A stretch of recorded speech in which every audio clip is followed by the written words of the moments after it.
Yeah, why not?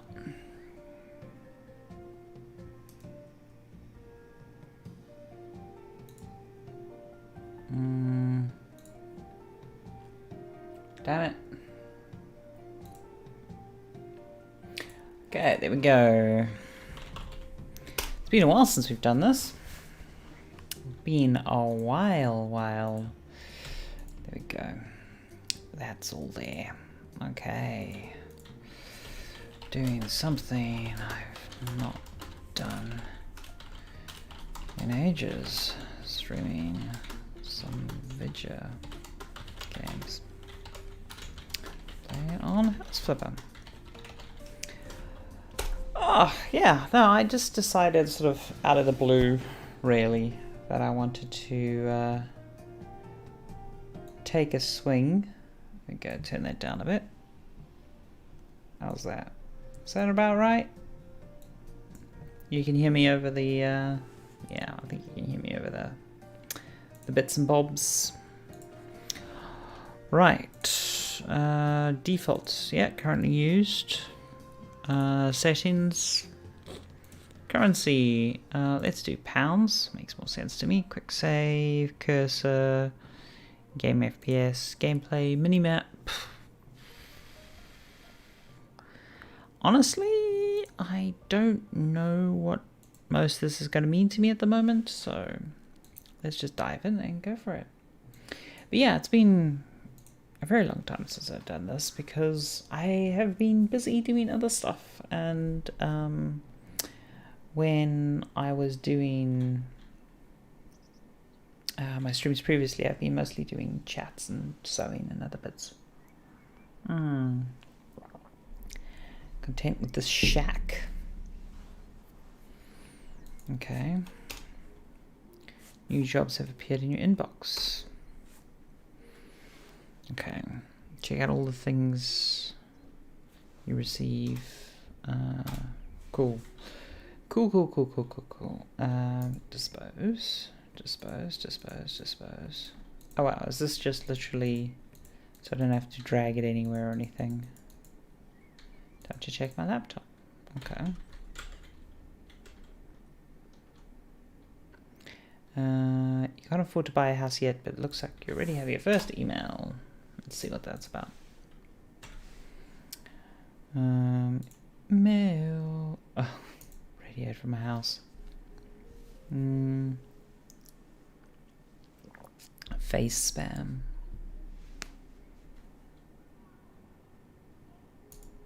Okay.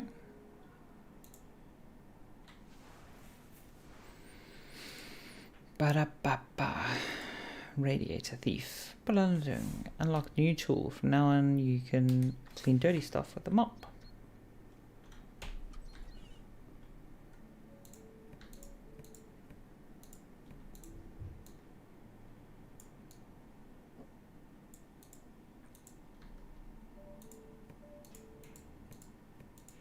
Oh, this is satisfying. This is genuinely satisfying. Hold and switch for cleaning. Cleaning. Okay, that is amusing to me. It's mostly because, like, if I was making this game, I would have obsessed over how to actually make cleaning work. And the fact that they're just like, yeah, you just kind of go in the direction and we fade it out. I'm like, okay, that works. Hey. Yeah, no, it's been a while. It's been a while since I've seen you, Curves. No, it's yeah, as I say, I've mostly just been busy with work, really, and when we were doing the other streams, I was mostly just doing natters and chats and whatnot. And I decided I just wanted to do some basic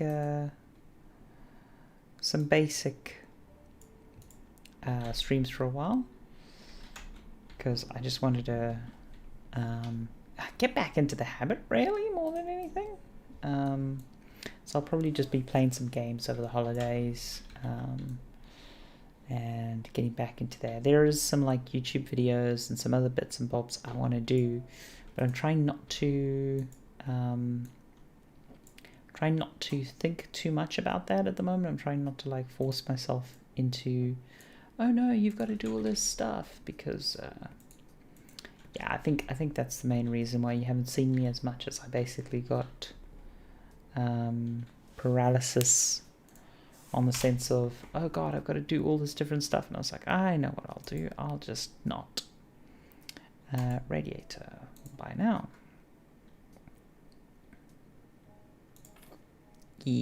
Assemble.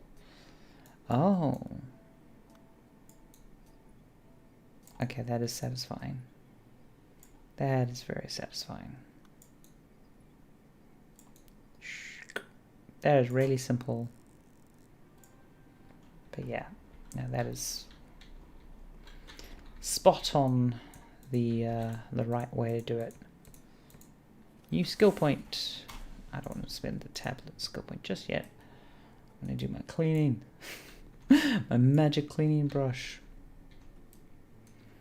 Yeah, so how have you been? Have you been up to much? Of course, everybody gets busy from time to time. Yeah, no. That's it. I basically just got busy. Though, I have just come back from a vacay, which was very, very good. Went to chase the sun a bit. The sunny, went to the Canary Islands, got some sun, just soaked it in. Sort of refreshed myself so winter doesn't get me down too much, because winter always gets me down a little bit.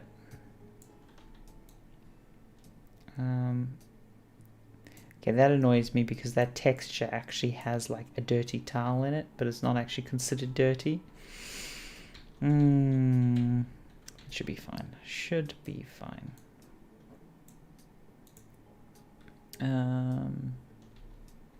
Yeah, bathroom complete. Progress.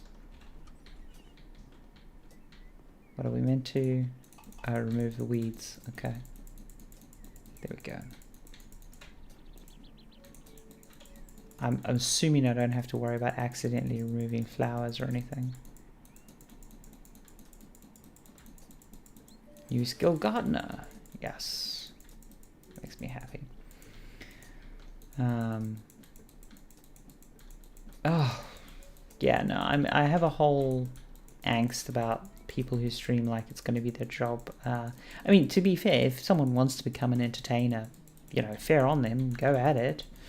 But also, if you're going to do that, then you need to actually treat it like a job and not just stream lots. You need to actually like have a plan and, you know, have a content strategy and practice and do, like, you've got to be willing to watch back your old VODs and be like, oh, okay, no, that's good. How do I improve this? And da-da-da-da-da. Oh, wait, you can pick this up? That seems a bit silly.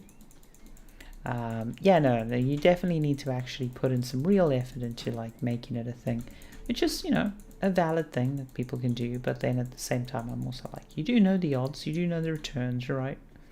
So if someone wants to actually get into it, then I'm like, yeah.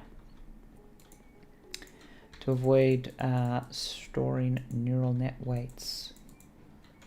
It uses procedural graphics. How does the procedural graphics avoid storing your weights? Pretty much all neural stuff, you have to store weights somewhere. I mean, I understand if you're storing weights like in RAM and trying to avoid, like if you're, but then effectively you're retraining every time. I'm not sure what you mean by that. Okay. I don't know why, but I'm just like, yes. Garden. I don't know why, but I'm going nuts on this. You completed 99% of the job. No, cancel. What are my skill points? Oh, the living room's not complete. Okay, fair enough. Perks. Increased planting speed. Tall grass visible on minimap. Grass trimmer. Let's increase the grass trimmer's range. Oh, I get another.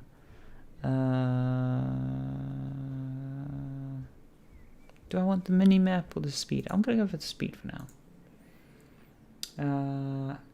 It's an extra special secret technique. Yes, no, you do have to spend a lot of time on audience building and all that jazz. I mean, yeah. I mean, if you it sounds interesting. Long range, good mop. Yeah, give me a good mop.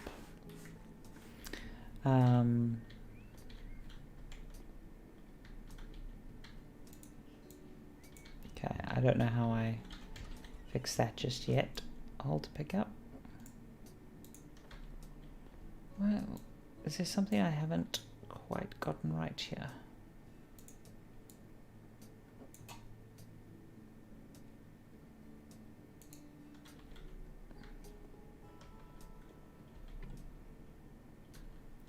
Oh, is there a... Hold on.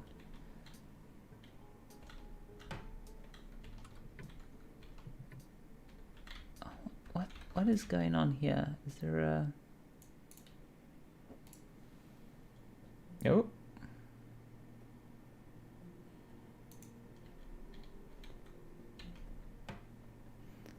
Okay, why is that?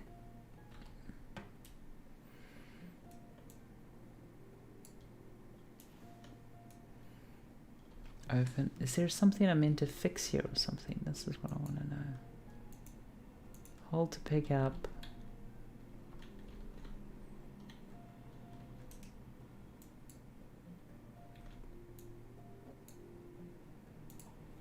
Have I missed something here?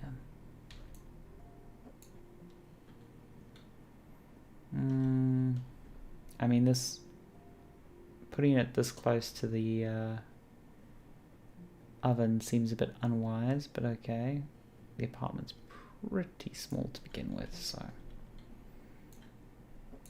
you're not going to be able to slide that in there. Let's see if we can slide this in here. You bet it's a random dirt spot somewhere. Oh, that makes sense. There on the mat. Ah, there we go. Complete the job. You're right. Random dirt spot. That is satisfying.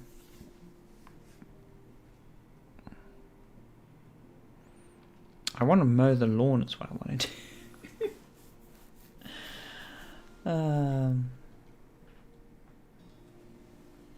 Children should have toys in their room.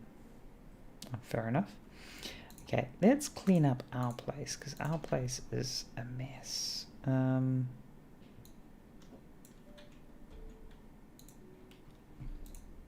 Okay.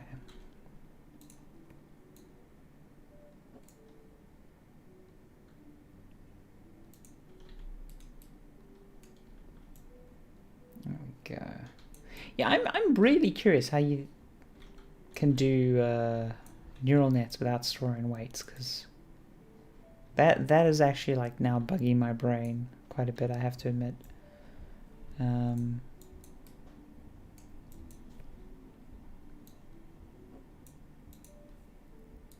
Hold to pick up.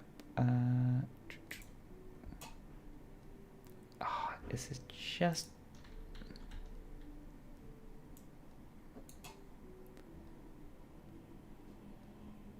There we go. That's flush. Just a chainsaw. There we go. Put the chainsaw by the bed. I mean, that's where chainsaw goes, right?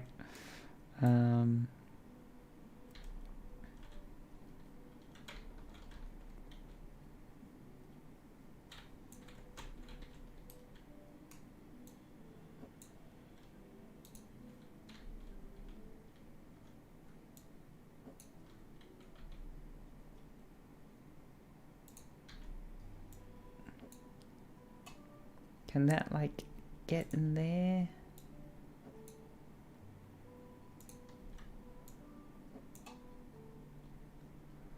Yeah, I don't know what the, oh, there's a... If I pick this up and put it down, does that clean the... I can't close the drawers or anything? No, I can't. It's basically like how you can proceed from FBM noise. What? But if you're doing neural stuff, even if you start off with the noise texture, you eventually have to train and store those weights, right? Because otherwise, what are you training? Like, there has to be... The act of training is the act of coming up with weights. Weights and biases. Like, that's inherently what training a neural net is. Unless I am missing something completely fundamental here.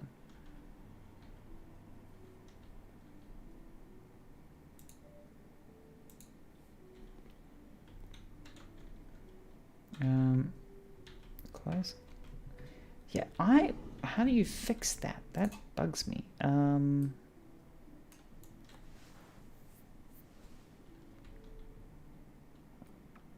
Computable gradient. Okay.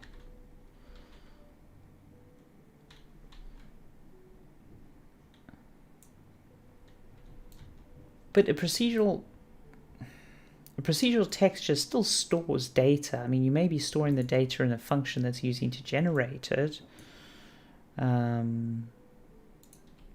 you know, you're still expressing that.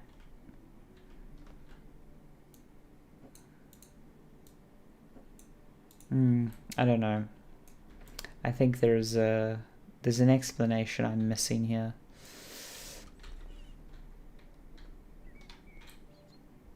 Because as I say, like, if you're any neural net thing, it's basically the act of figuring out what those weights and biases should be. And if you're defining those weights like in a data array, or whether you're defining them through a procedural function, you're still defining them.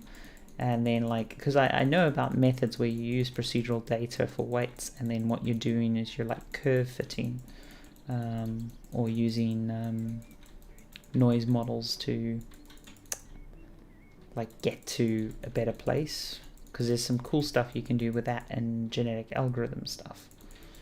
But you're still inherently storing data. It just might be the parameters of a...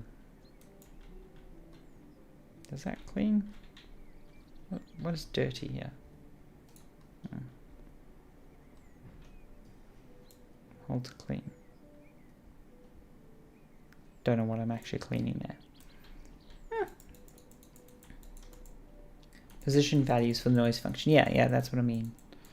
So you tweak the... Yeah. Okay, no, yeah, I know what you're doing now. I know what you're doing. Yeah, the positions are optimized with gradient descent. Yep. But you're storing those positions. Yeah. No, I'm familiar with that technique. Or I'm familiar with the version of that technique, I should say, because I don't know if the one you're using is the one I'm familiar with, but I have come across similar stuff.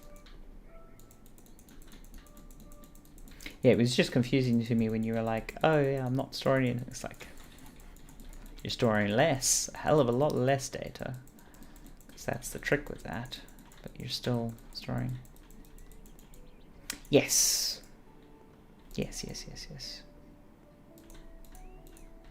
But there's a few different tricks for that. Like, that is one method, but there are some other interesting hacks that people have come up with for reducing that. Because it's some interesting work, unrelated, but there's interesting work for people definitely have, because I've seen papers on it. I mean, I don't know about the exact implementation details of what you're doing, but the generic concept I have seen implemented before. I'd have to dig it up.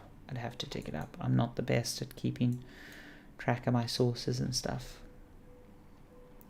I'm not a meticulous research person, which is why I was a good consultant, because I can go through an absolute butt ton of information and I retain enough that I can go have conversations about all this stuff and go, have you thought about this technique, and da-da-da.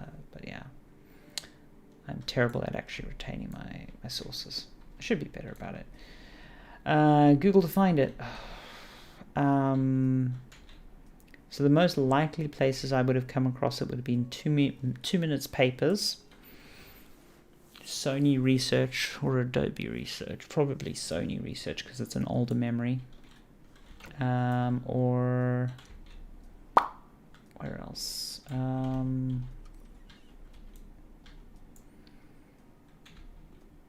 Yeah, the thing you want to oh god, what's the phrase you're going to want to look for? I normally have I have a book for work that I write in, specific key phrases, because with the academic papers it's all about knowing what phrases to search for. Regulated moment speed and grass payments. Thank you. Negotiation. Okay, cool. Let us use the laptop and go from there. You got mail. A bit of gravel.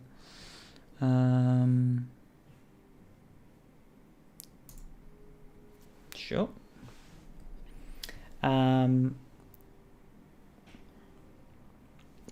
I seem to remember an application of what you're talking about, noise, textures in weights and biases stuff, to mix with genetic algorithms. But I can't remember if that was yeah. Sorry, I'm terrible at giving. I'm terrible on the garden hose, cell objects. Okay. Apologies that I can't remember it better.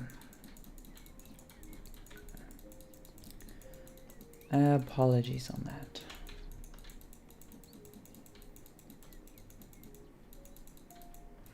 Okay, so remove weeds, 92%. Come on, give me the weeds. Give me the weeds.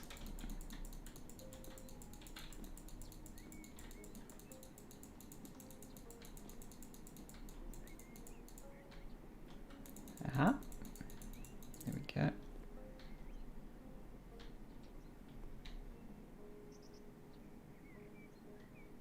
I think that's clean.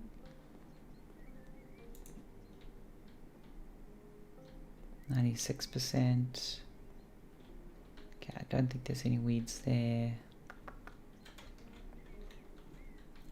Yeah, there was a but yeah, it's interesting stuff.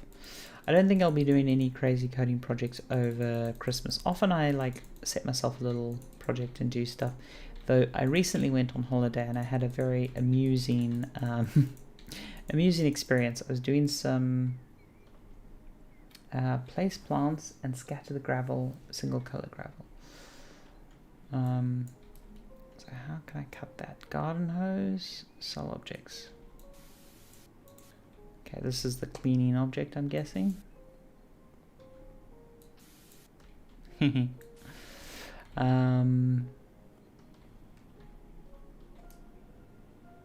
Sell object? I mean, can I just sell? Who do you think I am? What? I shouldn't do this. Alright, okay, so I can't. That's immoral. Okay, so I can't just sell that stuff. Okay, fair enough.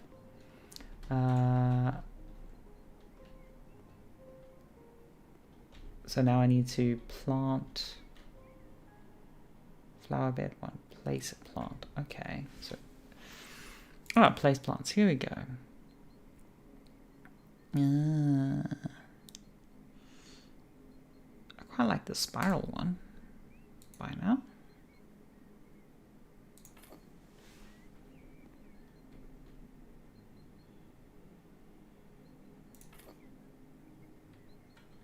Oh, coniferous shrub. Whoopsie daisy. I bought the wrong thing.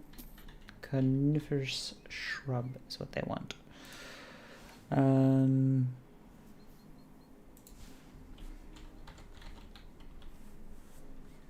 Coniferous shrub. I wonder what you're talking about. Was never implemented on a GPU, so it's probably ignored because they never show competitive results. I would not be surprised. I would not be surprised. The problem is, so I remember there was a really interesting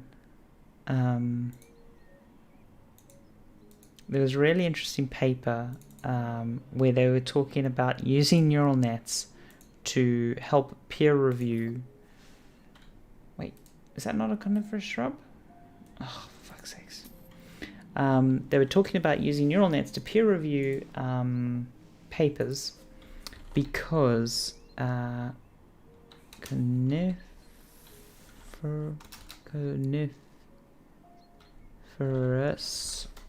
shrub.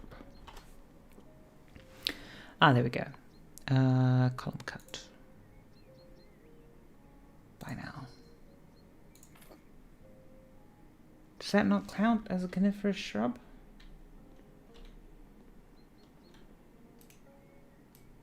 What the hell? Let me do the gravel first then. I think I can't fuck up the gravel, surely. Scattered gravel, single colored. Single colored gravel. Graphite red. Circle by now.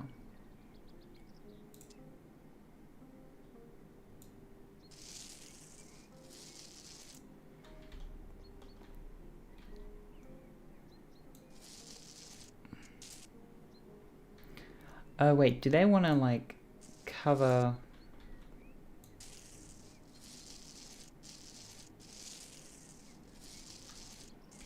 Oh, do they want to actually like lose this whole area to gravel? That would suck. If that's what the customer wants, the customer has no taste. Ugh, I hate gravel front yards. Yeah, fair enough. Okay, I think that is what they want. Remove weeds, scatter 2-color gravel. Okay. Scatter single color. Okay, yeah, so they do actually just want... yeah, peer review papers because people didn't want to read, because the problem with neural net papers is there's so many people that aren't actually doing novel research, but they're just taking slight variations on things and stuff. Like, it's an issue. It's an issue that is unique to color gravel. Okay. It's an issue that is unique to it feels unique at least to the smallest standard. Okay, so standard feels unique at least to neural nets. You can just scale it up with mouse wheel. Okay, that's good to know. I hope it does the correct oh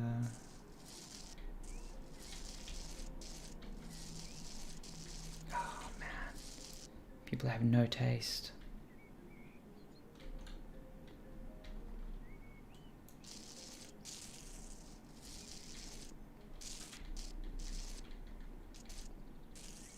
The fact that they want to do this, I'm just like, oh man, that's hard.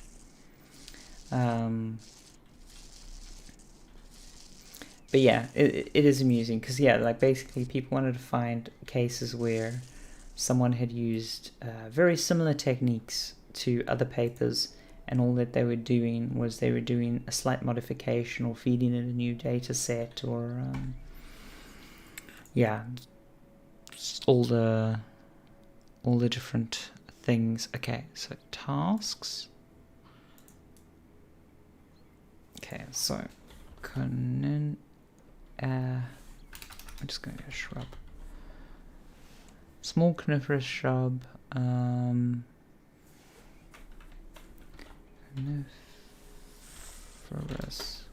shrub. Coniferous shrub, column cut. Narrow cut column. Column cut?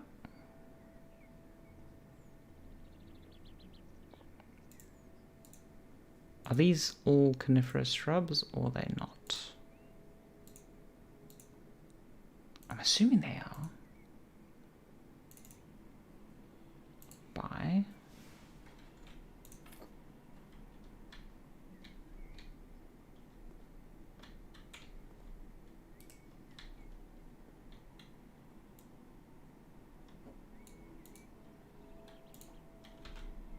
Oh. I'm an idiot. For house being flipped, it seems Miracle writes up. I know, Punji. Ah, man. I haven't seen you in ages, Punji. Apologies. I have not had any spoons for social interaction lately. This is the first time I've streamed in forever. In ages. Getting back onto... Still need to water it. Okay, there we go. Okay, so all that time, the thing I was doing wrong was I was just not actually planting the thingamajiggy. This needs a coniferous shrub as well. These people have no taste. These people have no taste whatsoever.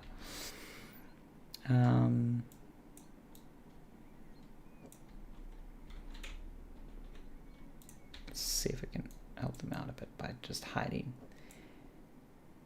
Yeah, I want to go back in. I'm waiting for my tundras to be delivered.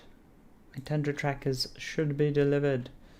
But they have not yet been delivered, which is annoying me.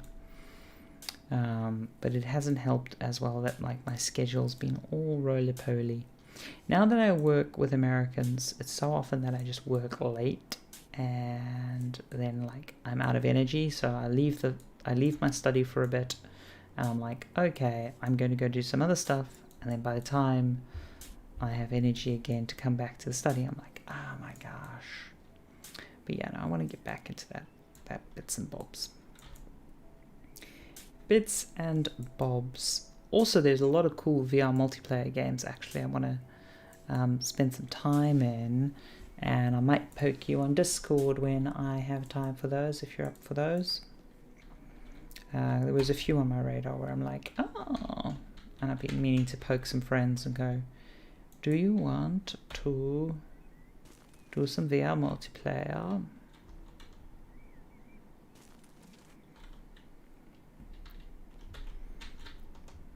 Because, yeah. Here we go. Water. There we go. All tasks complete. There we go. That was hardly efficient, but hey. Oh, this game is very relaxing. Yeah, these people have no taste. Seriously, just mow the garden. I do feel bad that one of the four isn't at the lined up like that.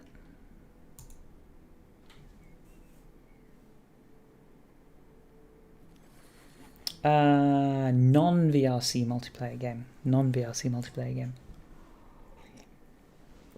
It's just been a few on my radar lately. But hey, I don't have it in my brain right now. I do not have it in my brain right now. You can buy a radiator to mount. I need to buy a radiator to mount here. Radiator. Buy now.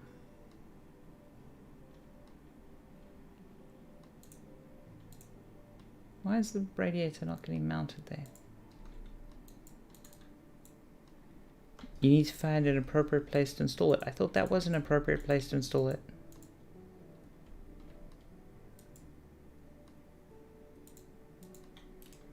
Oh, is this one of those... The bed's in the wrong place. Okay, move the bed there.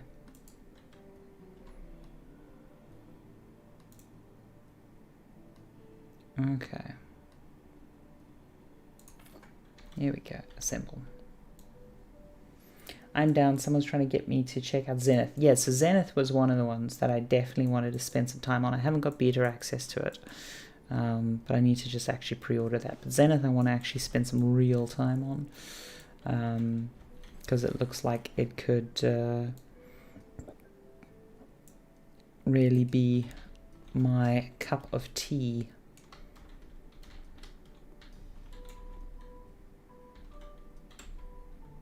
Does that not get cleaned? No, apparently not. Sell.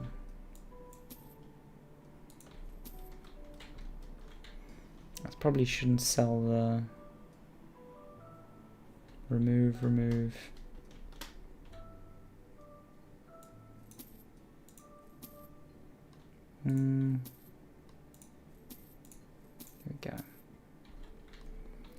Sell that. Remove. It's junk. Remove. I love how there's no actual plumbing for that, so it's just like, ooh, let's get the new door. Okay, there's the thing. Okay. Yeah, sell it. Sell it. Let's get a nice new bed for this place. Open. Is there anything in here I want to sell? Oof, dingy. Turn the light on. Yeah. Let's get a new bed for this place. Store.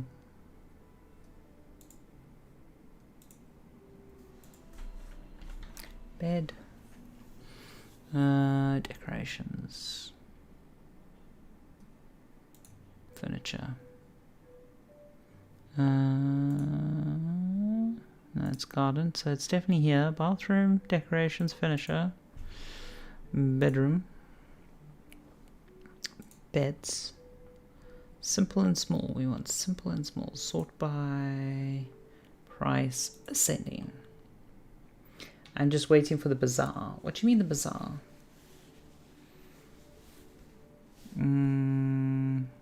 Single bed mantis. Sure. Lily. Stripes. Dark green, grey, brown. Let's go with greys. Bye. Fancy it is not, but we're not after fancy right now.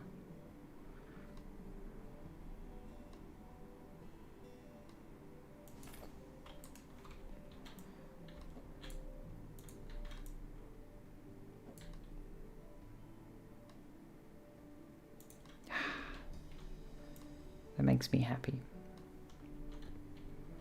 Can we fit that there? Oh, we should be able to. Shadank. Wicked. Okay, this is totally pointless to what we're meant to be doing, but yeah. Yeah. Back. Cleaning garage. Accept.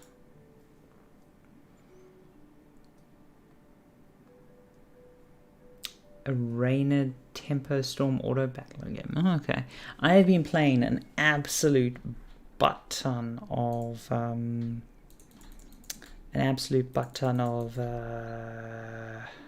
words. That's a weed?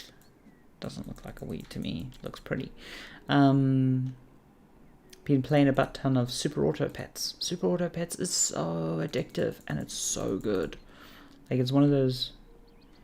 These aren't weeds. Remove weeds. Okay, apparently they consider these weeds. Okay, fair enough. Yeah, Super Auto Pets is really good.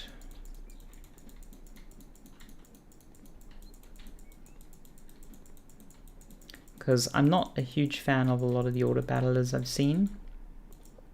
But for some reason, Super Auto Pets just really scratches the itch for me. I think it's because of how simple it is. I think the cuteness of it removes a lot of the like annoying how do I say it? Like there's no a lot of the auto battlers with all the flashy graphics and everything, just it feels distracting. It feels like it gets in the way of the game, and a lot of it feels like it's just cosmetics. Because like a lot of the ones where they have a lot of pretty stuff, whatever's thing in there, it's just to motivate you to buy skins for your units or whatever because of the monetization stuff. And I'm just like, I don't want that. It's kind of like how. Oh wait, can I? No, I don't have the soul thing. Where are we going to put these? Just put that there for now. It's kind of how like for mobile games, I always want just really simple 2D graphics for mobile games. I'm like, don't do like advanced 3D graphics or whatever, because you're going to burn the battery faster, and like it's usually not in the service of the game. Pop that there. It's usually just annoying. Yeah, I have a whole thing where I really just like, you can't stack a tire on a tire, but stacking a tire on a tire is like what it's all about. Okay, you can stack on a tire like that, but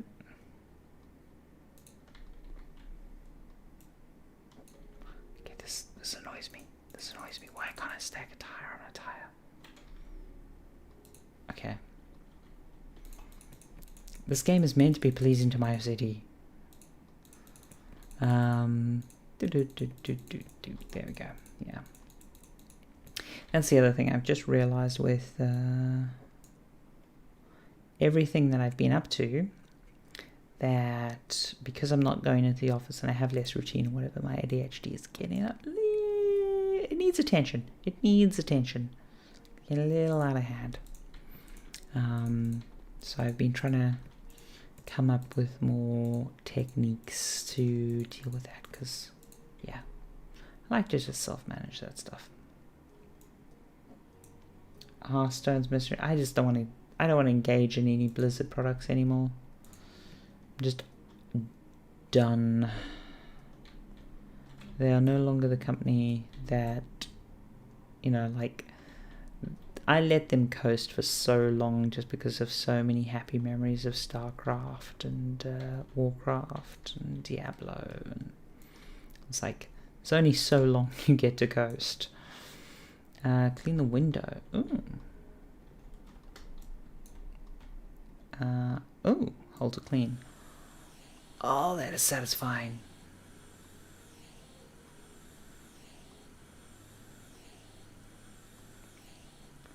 That is exactly what I came here for. Nice. Nice. Well, as I said, like, Super Auto Pets has been my jam. I've really enjoyed Super Auto Pets. It's been my go-to. Has Super Auto Pets been?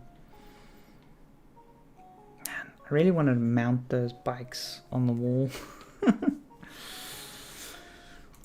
But I'm guessing we're not at that point yet.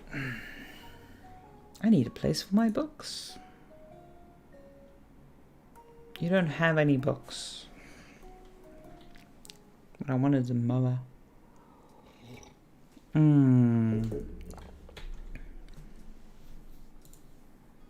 Radiators. I'll pay you if I'm fully satisfied, or you get nothing. Winter's coming, winters are hard here. I need radiators, mount them. Fair enough.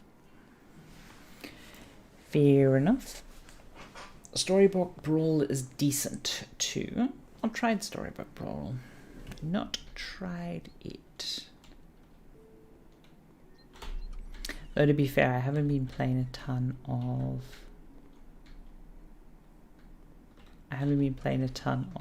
games. Living room. Ah, there we go. Buy a sink and mount it here. Okay.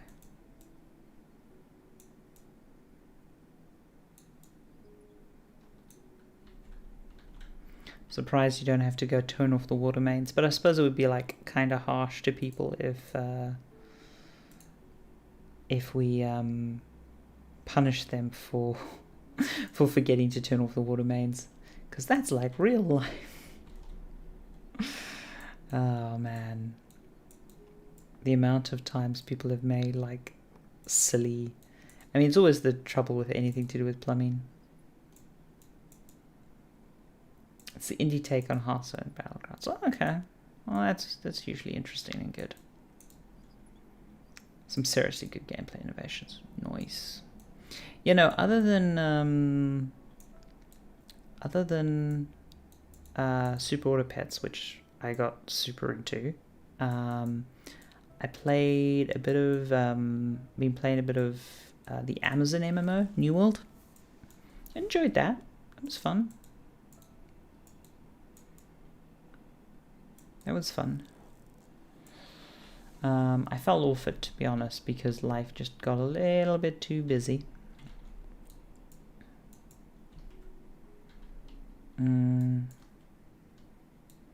Towel radiator and mounted here. Okay. Mountable towel radiator. I mean, you want it a bit closer to the shower, surely. I'll tell you what, I'll mount it where you wanted it. Seems a bit high, but hey.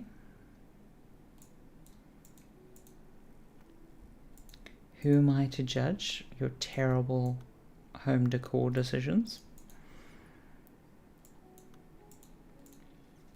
I enjoy judging them though, I really do. Yeah, no, I plan to sit down soon and... Why is that not finishing? Here we go.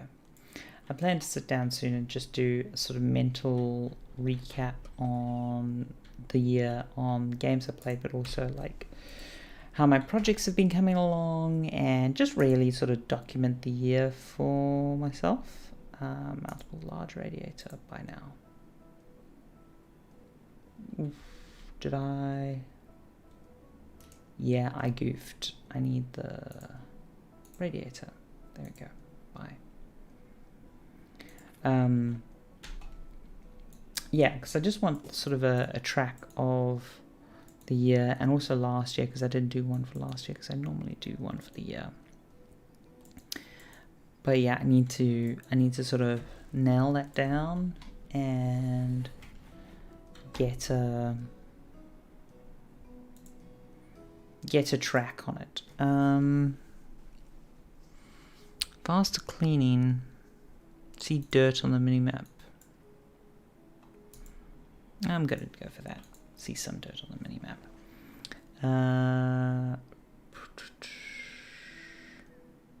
Faster mounting. Faster plastering. Negotiation. 10% extra payment.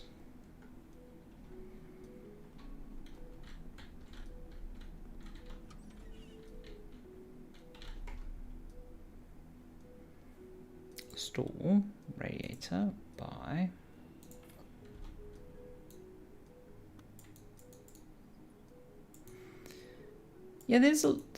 honestly, there's so much going on in games at the moment. It's really solid. 2020 and 2021 were really good years for games, but frankly I was too busy. I was too busy with other stuff to play everything. It happens. To be honest, VLC is the thing I probably played the most last year. Did not play nearly as much of it this year. Mostly just because of getting out more, because most of the year I was able to go out and skate and socialize and do stuff. But now it feels like we're going into that period again.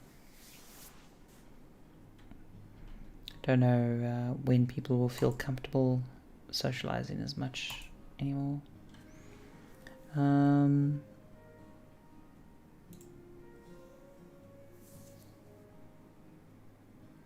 Yeah, be a pain. I miss it. I miss it a lot. Paint walls. Ooh. All we have to do is use the tablet to buy paint. Okay.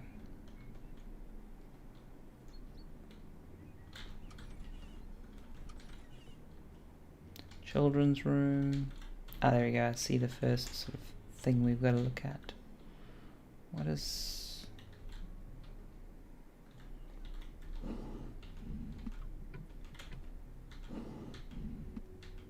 Is something...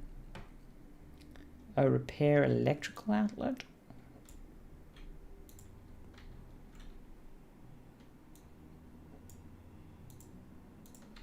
Oh. Assemble.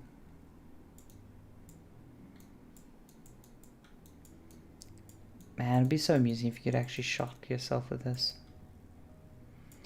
I still need to get my booster. I was lucky enough that we got it quite... Oh wow, you don't even have to correctly place the wires. Fair enough. Fair enough. To be honest, it's still pretty chill. I'm still enjoying this. Yeah, we were lucky that got my booster before we went on holiday by a few weeks, and when I went in to get it, because I managed to get an early appointment, because my GP still has me down as overweight, which is sucky, but hey. The whole cabinet section is not flush with the wall. That upsets me. Make it flush with the wall, please. Please just make it flush with the wall. Why is it not flush with the wall? There we go.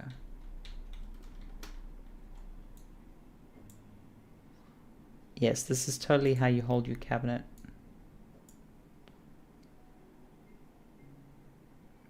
What psychopath does that? Do you think the developers code that in just to hit the people? Because, I mean, there's a certain kind of person who plays this game, right? Oh no. Oh no, is there a reason you can't? No. Is it because of the outlet?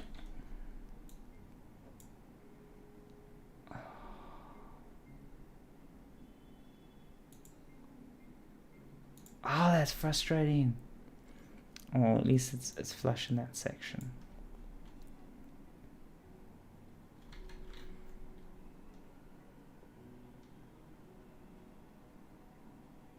There we go.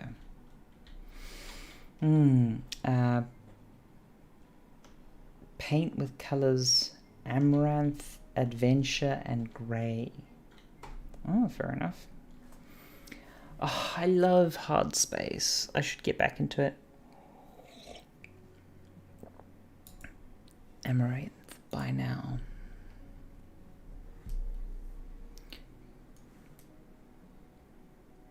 Paint.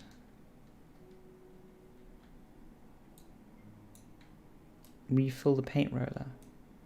How do we refill the paint roller?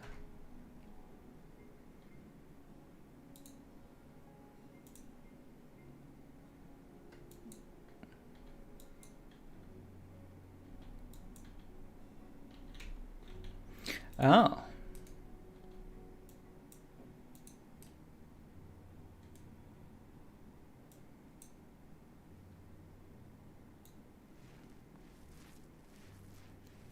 Oh God. Oh no, you need to refill the paint roller. Okay. Oh, okay, you can't overfill it. Can you overpaint? I think you can overpaint. Okay, so it's when the blue circle's filled up. Okay. Fill the paint roller. Okay.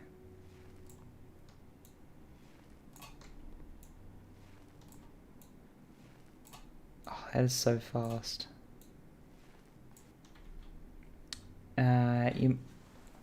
Oh. I'm not installing a toilet in their kitchen.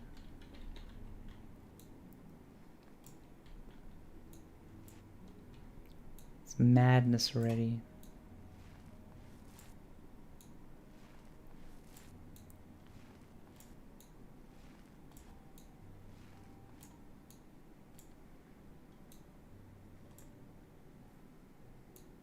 Here we go. And in here. This is very satisfying.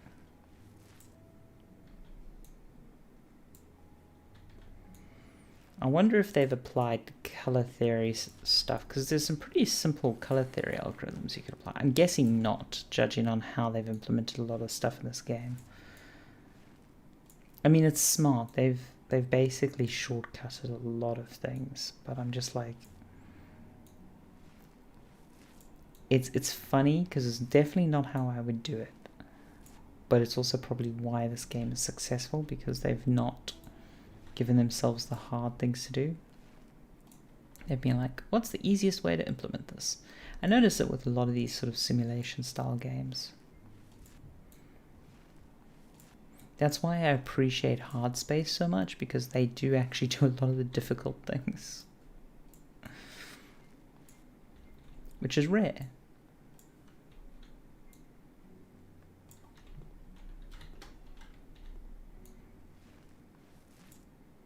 So now here's the question. Do we... because they want it to be two different colors. Okay, let's buy the other color.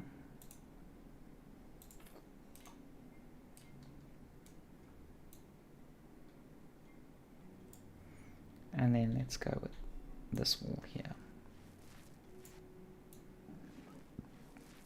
There we go. Do you think we have to do... Oh, we have to do the bottom and the top separate. Okay, so there's going to be some red we missed. Where was the red where we did... Oh no, because it was under the... Okay, gotcha. Gotcha. That works. That works out.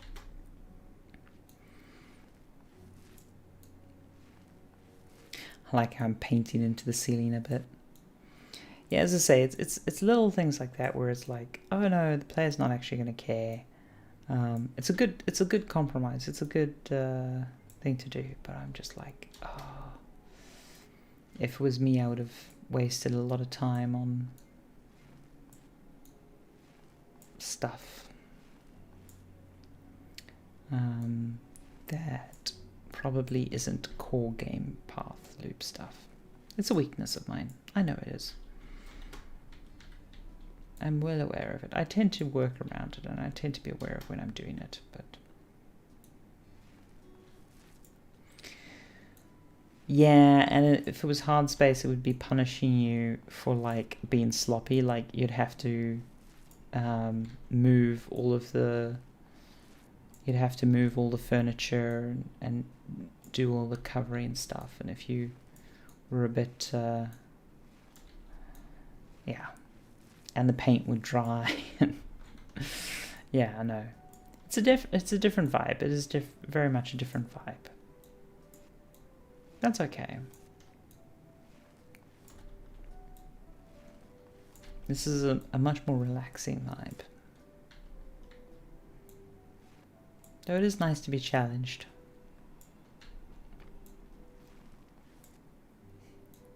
Oh god, that just makes me think that Hard Space is the Dark Souls of house flippers.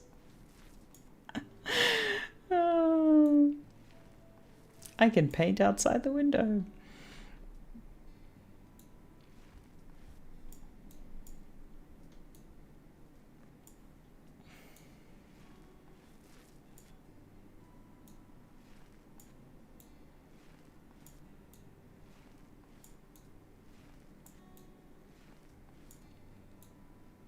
Oh.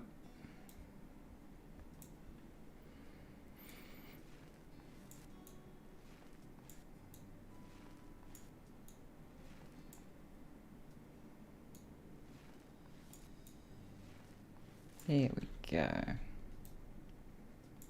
Oh, don't tell me I'm going to have to buy a new thing of paint. Might have to buy a new thing of paint.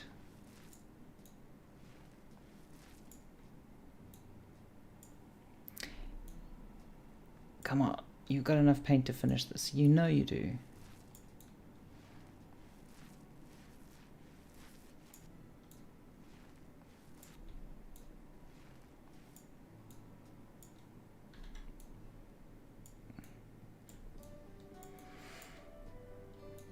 Ah, oh, fuck it. Do you think the algorithm cares if we... Probably not.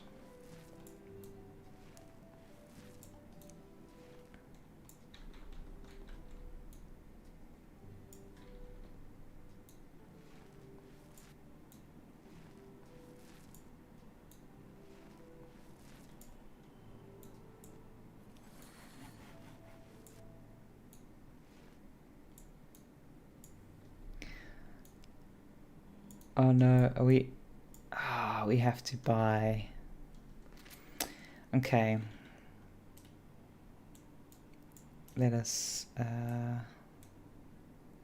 remove, and then let's buy some more amaranth grey. Medium bucket, buy a medium bucket. So there is some skill, because obviously if we had known, we would have bought the large bucket. We would have learned our lesson. But hey, such is life. Music's very calming. To be honest, the whole experience is pretty damn calming.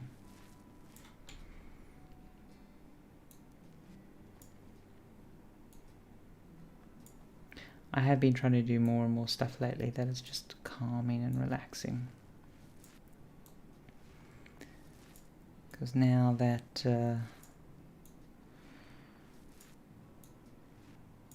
yeah, I just need more stuff in my life that chills me out. Oh no, this counts as a complete job? Oh no, this does not count as a complete job, come on. And I can just paint over the... Of course I can.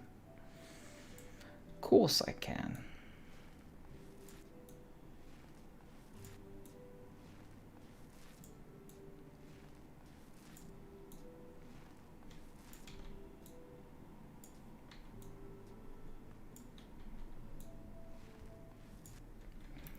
There we go.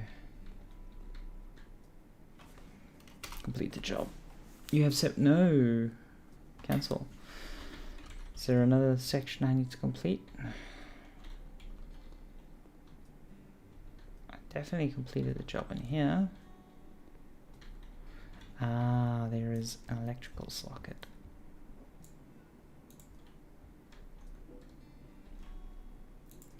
Yeah. Come on. There we go.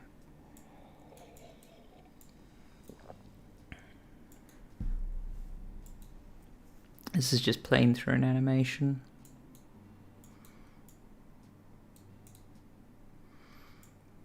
I don't know, part of me thinks it would be really fun to like have to very carefully drag stuff across.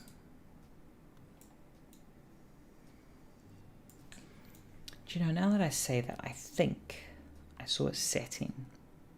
Let me check the settings after I've done this.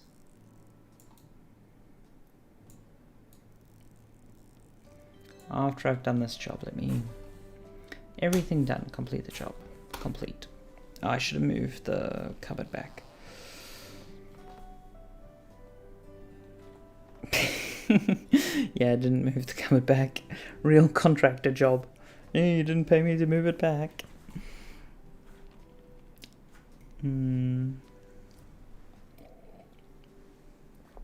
Yeah. So... settings, gameplay, don't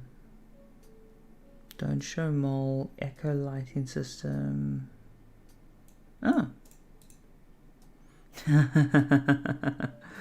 Let us go with cleaning cyborg, day night mode, game time, highlight color blue, assembly mode, hard. I don't know if we're going to regret that, but let's try it. Pretty much not my job. Baby on the way. Yeah, sure, let's go for it. Okay, so we switched assembly mode to hard, which gives me some hope that assembly will now involve some actual skill. Woof.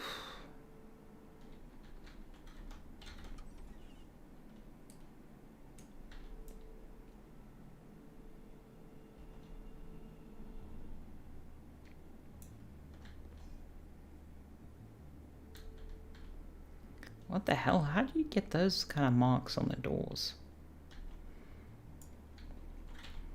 Those don't feel like very motivated marks to me.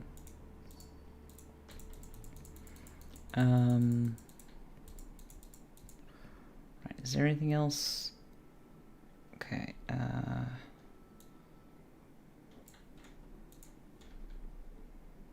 Okay, let's clean.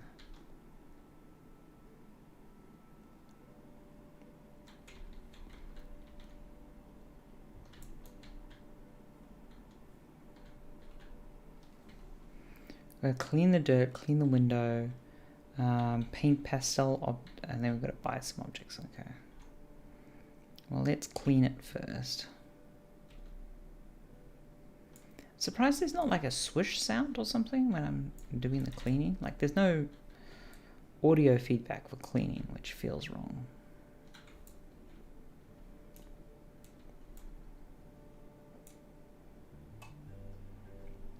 I want to rotate it like this. Give more of a sense of space. Come on. Flush. Oh yeah. Switch cleaning.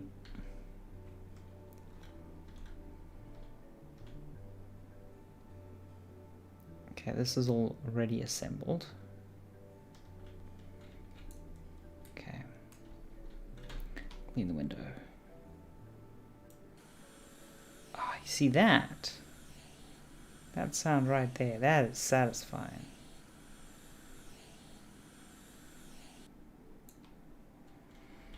Man, I missed a spot and it finished up for me because it was like 99% finished, but there was a little spot I missed. I wanted to go back to.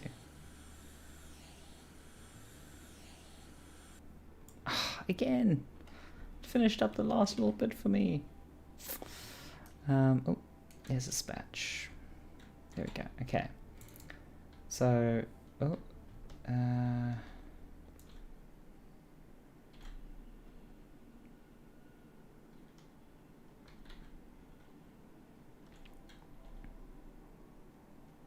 okay, so all the dirt is cleaned. Now we need to paint. Pastel pink. Ugh. Okay, we're going to go with a large pot this time. We've learnt our lesson.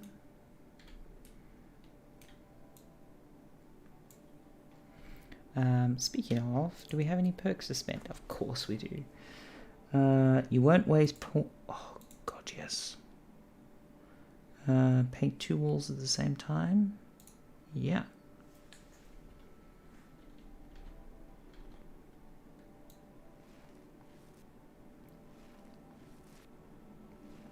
Oh, wait.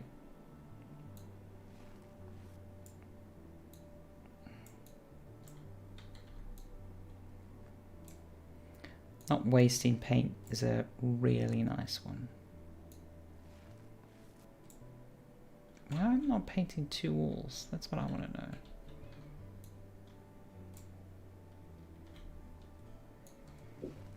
Fair enough. Ah, there we go.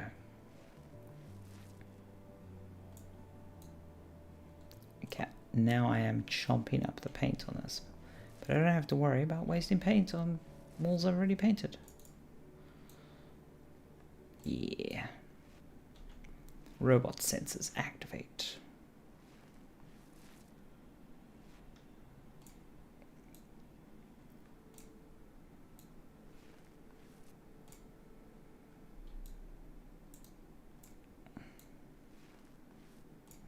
Okay, so I've just got to drag, and that's how it works.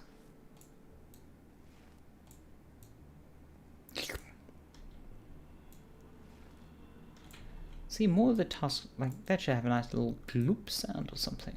I don't know.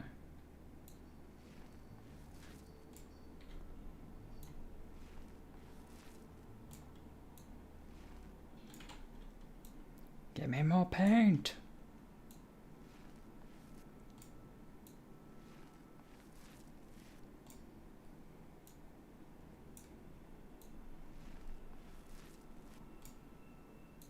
There we go.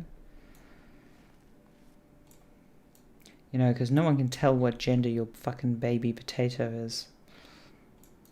So let's just put on all the signifiers. For God forbid that someone get that wrong. It's amusing to me.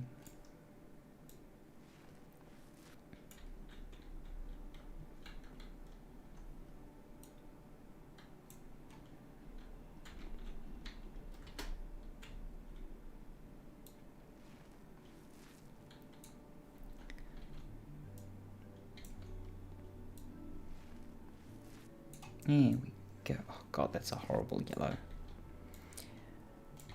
Accenting a room in yellow, or using a little bit of like very bright yellow, I can get, but never painting a wall yellow. Like, ugh. I mean, to be fair, I'm painting a wall pink. I'm like, yeah. How am I painting behind the radiator? Complete fucking magic.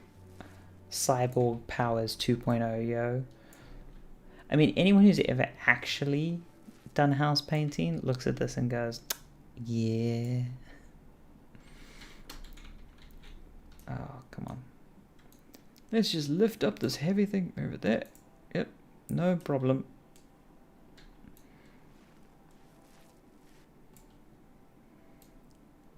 And the joy of going from top to bottom and getting just all the little bits.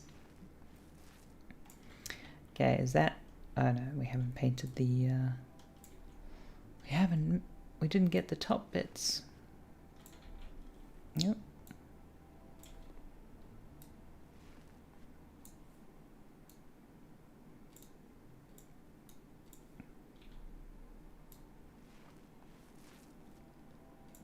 Must be a museum. Wait, there's a museum? I'm trying to think if I've ever seen a museum that painted its walls yellow.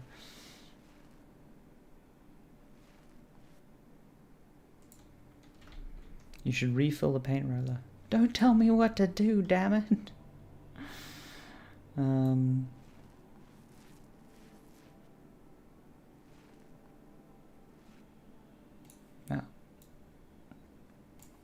I'm glad I got the large bucket.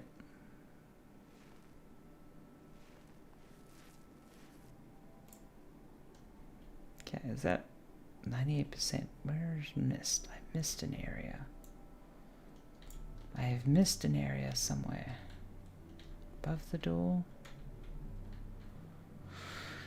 Oh. There we go. That tiny bit. Okay, let's get this up. Whoa. Use my telekinetic powers of...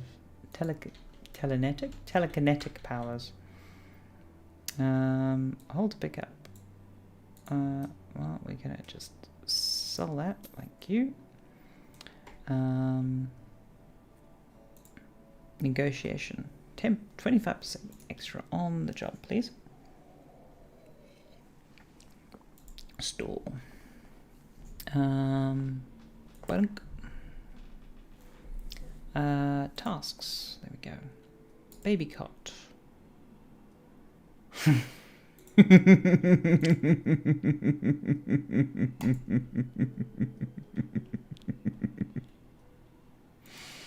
Well, yes, I bought you. Oh, this is where we activate chaos powers. Oh, come on, you've got a blue, you've got a blue. I mean, a black kinda does the job. Yeah.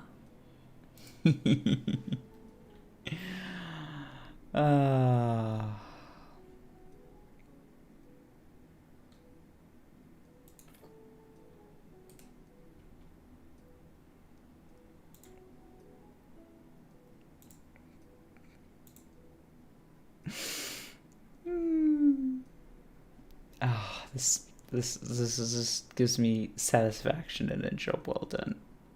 They didn't specify what color they wanted the furniture in. Poof! Blue.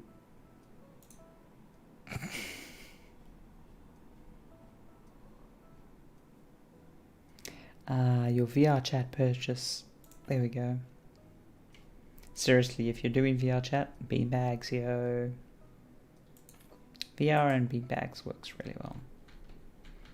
Okay. This is quite a big job.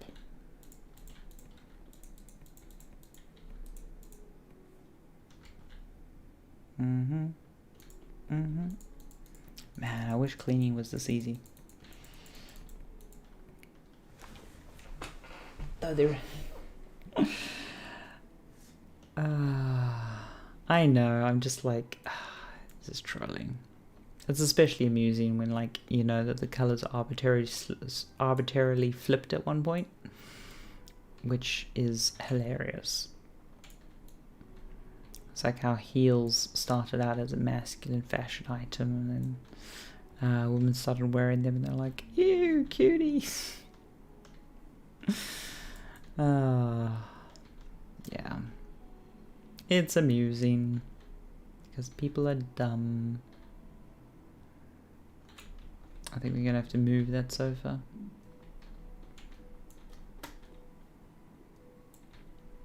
Yeah. Oh, no, maybe not.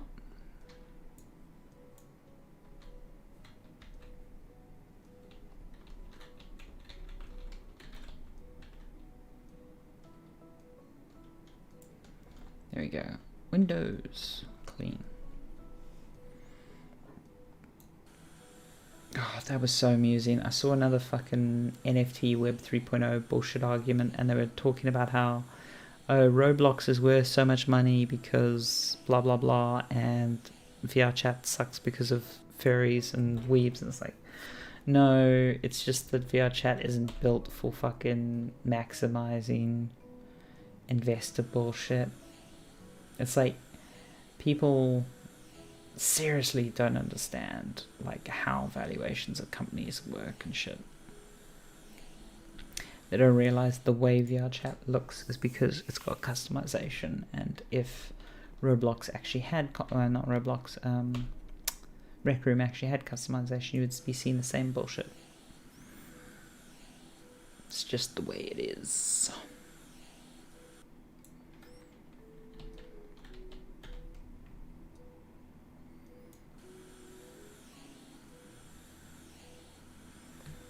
Yeah. Oh man, I've been trying so hard not to heels on. Well, it's not just that, it was to do with riding and to do with stuff, but yeah, it was to do with short men mostly. It was mostly about short dudes. I mean, the amount of Hollywood actors that wear lifts, they're called, when they're on guys rather than heels. I mean, they're fucking heels. It's like, I'm wearing lifts. So you're wearing fucking heels, mate.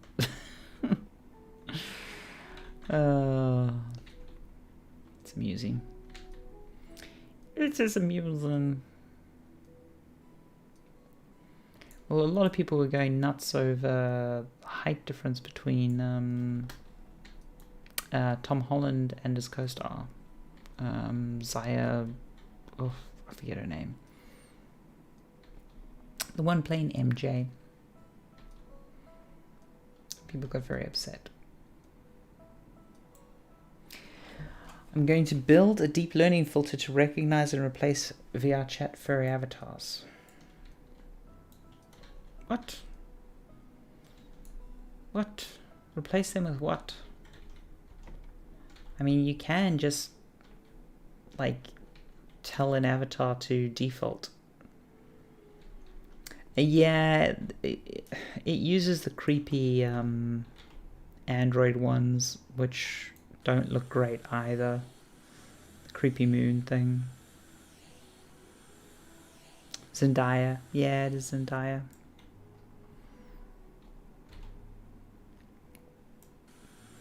Yeah, I think she does a fantastic MJ. I think she does a really good MJ.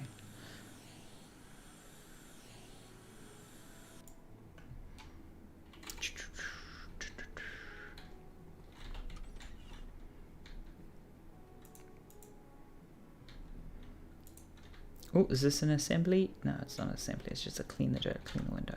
Drat. Colton hands. It's amusing to me. It's, the whole thing is just hold and switch to cleaning. Shut up. Ugh, green bathroom junk.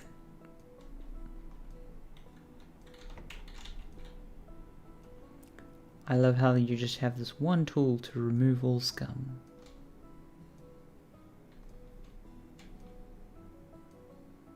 Yay! New skill point. Good mop. Ultra mop. 25% faster cleaning. Yeah, let's go for that.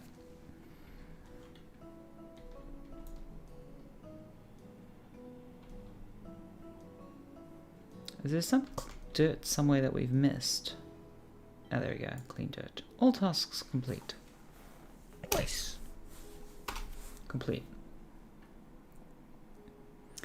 Because Kappa doesn't mean anything outside of Twitch. No, people use Kappa outside of the context of Twitch.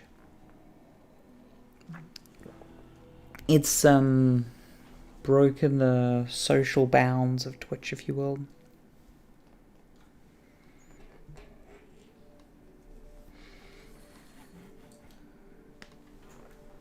It's interesting how that happens. Several carpets on floors can work wonders. I'm curious, actually. Can we just clean the hose? I mean, that's how you would actually do it.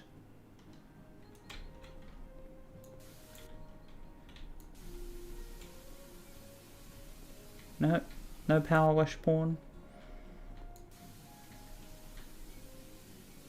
Oh no, you do use this. You do use this. Okay. Yeah.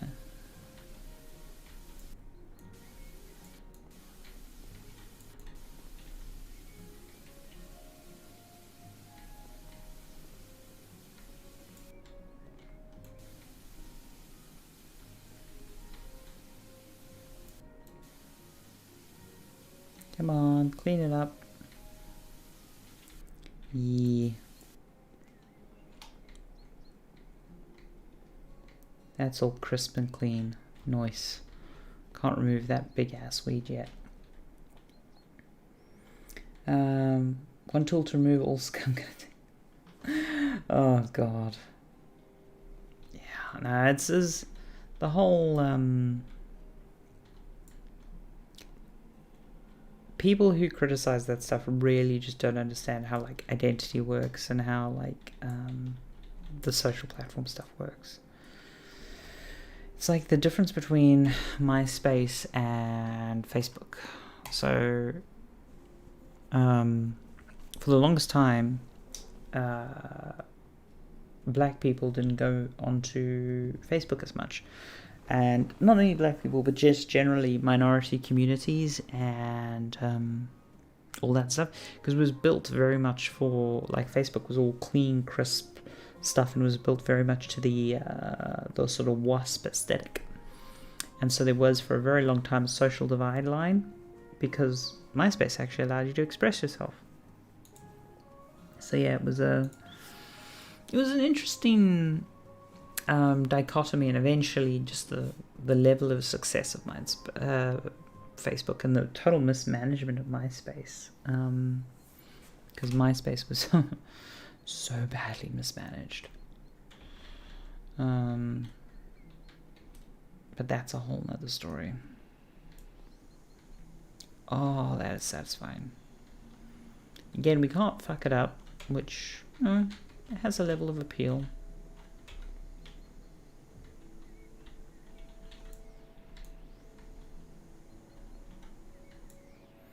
It does mean that like you're not sort of getting into flow state as much because you don't have to super focus and worry about fucking up,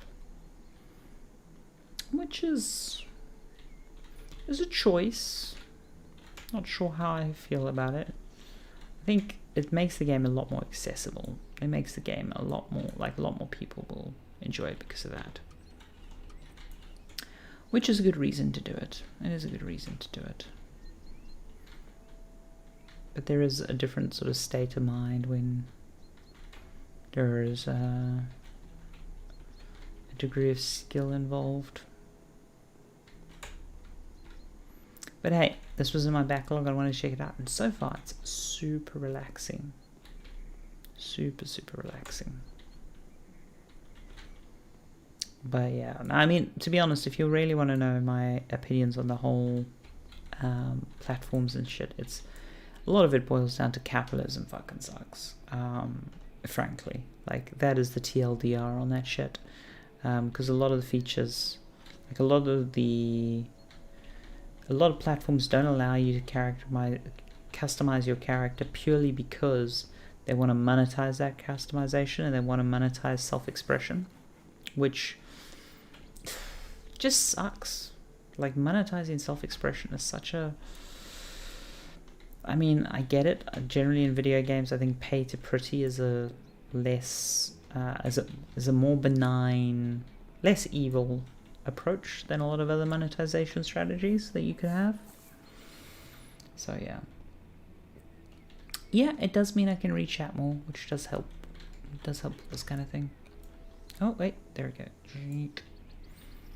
Okay. What did I have to do other than the garden?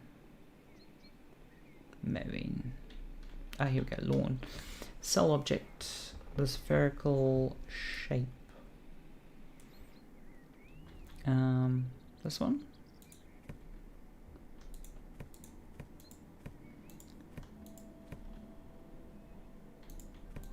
Okay, so all the brown, and these ones doesn't want me to sell. Okay, cool. And then spread grass roll in that area. Now that is a good decision. Though grass is drastically overrated as a plant, like probably the most overrated plant. I need to get a bigger one. No, okay, maybe I don't.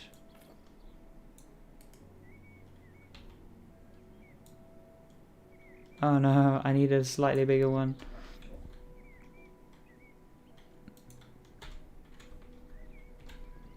Oh, I did need a slightly bigger one. Okay, this is satisfying.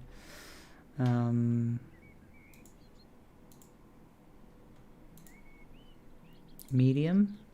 Let's see how big the medium is.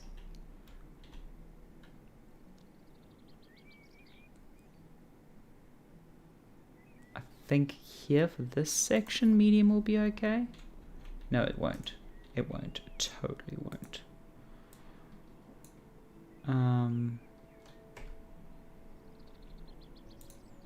Okay, let's sell that.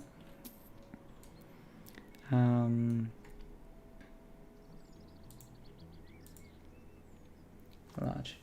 I love this game, but I got the game actually 20% game, rest to buy. Who came up with that? Pretty much.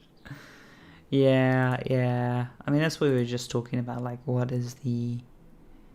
are appropriate monetization strategies for games, really? I think, as I say, pay to pretty is one of the less controversial ones.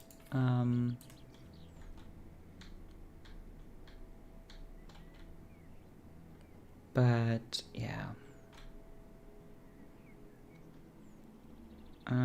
Alter spread change speed. Okay, so you can't rotate? No, you have to. Right, you have to just roll it out to finish. Okay. But yeah, grass is an overrated thing. Like having wild grass or having like mixed grass, more interesting. Complete the job. Yeah, you see this annoying mistake. Oh, well, we learnt our lesson. We needed a large there, not a medium.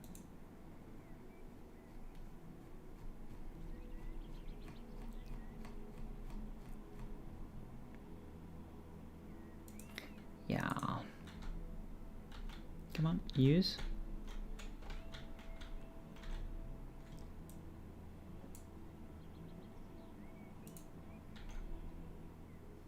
You can't lay turf on the surface. Well, that's bullshit.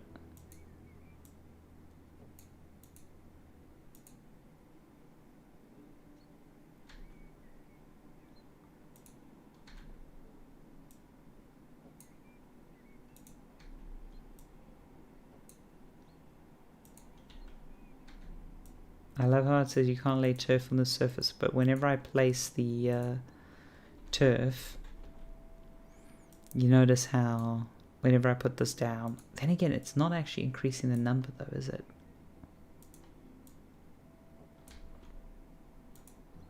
It's interesting. You can't lay turf on the surface. Okay, so that's actually a bug. Well, that sucks.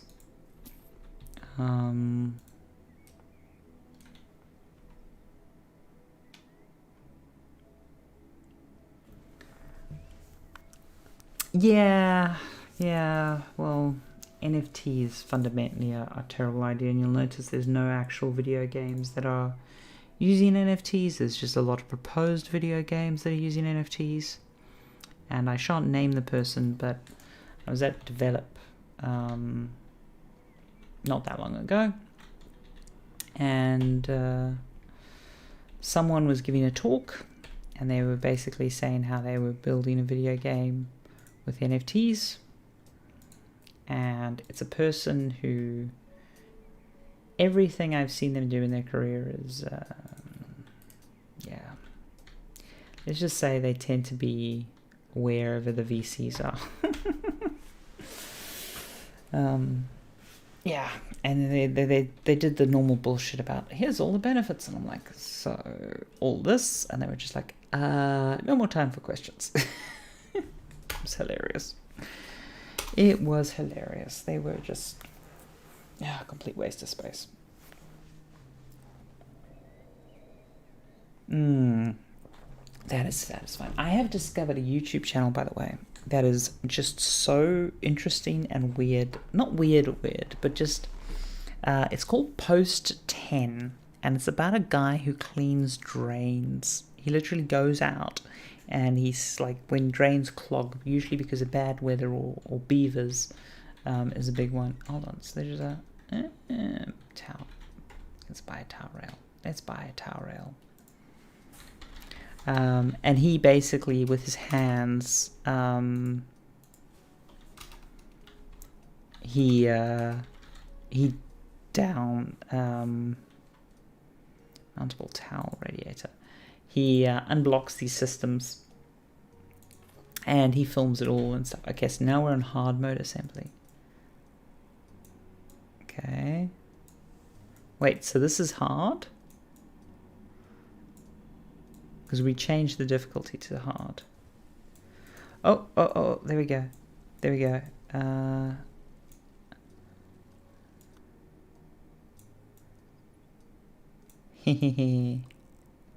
Okay, so now water can... Okay, that's the difference with hard. Okay. That's good. Starting to know. Hold on, there's a little bit of dirt in the corner there. Or is that outside, do you reckon? I think that might be outside.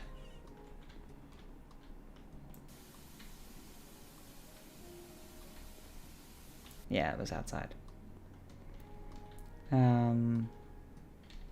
No, they're not. They're totally not. It's all a fucking scam. It's all a fucking pyramid scheme. It's hilarious. Small lawn and a pool.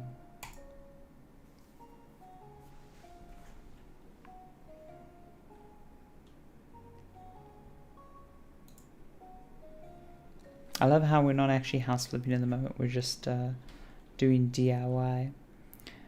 Use the petrol lawnmower. Where's the petrol lawnmower? I don't see the petrol lawnmower. Ooh, there it is. Yes.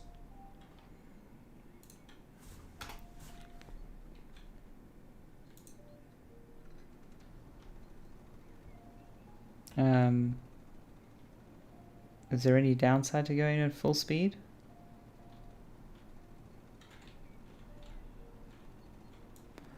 Oh, you've got to actually hold down the... Okay, that's why.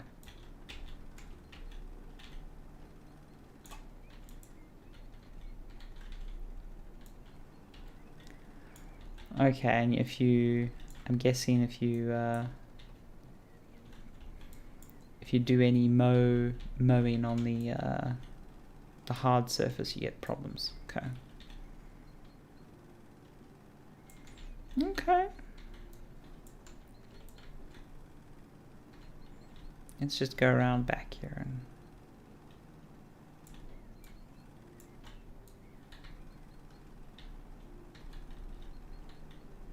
hold on, can we just drive through the trees. What the fuck is this bullshit? Oh, you're not gonna make it a challenge? Oh, holla. Yeah. No, it is. It's frustrating to me because I think the worst thing I'm seeing is I'm seeing a lot of people say, hey, here's Web 1.0 and Web 2.0 and stuff, and they're like, oh, Web 1.0 was all static and read-only and it was just about information. It's like, bitch, do you know what BBSs were? Do you know what IRC and, you know, all the W3C protocols? And I mean, even websites had CGI bins. Like, there was tons of interactive shit.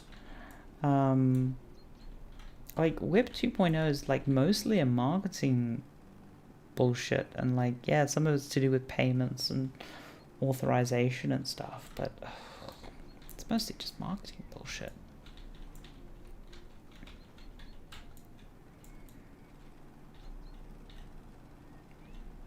Hard surface breaks the mower. Okay. That makes sense. That makes sense. But driving through a tree doesn't break it. Driving through a tree is totally acceptable, right? I mean, I'm just checking. Just checking. But yeah, so they're using all these like false arguments and stuff, and they're basically trying to convince people that like, oh no, you're just being an old fuddy-duddy. No, JavaScript was very much in Web 1.0. JavaScript's old. Now, Web 2.0 was when we started doing, because Web 1.0 was still like PHP and all that stuff. To be honest, Web 2.0 was mostly just the rise of siloed platforms and stuff.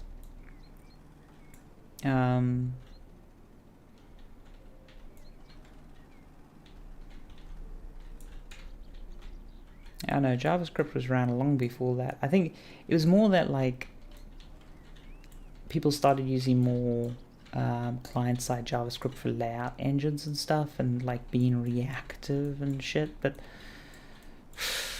it's all mostly bullshit,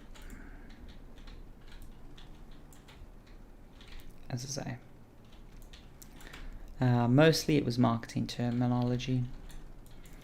Because like that's the beauty of it, like not so much anymore, but for the web, for the development of the web, you can go look up the email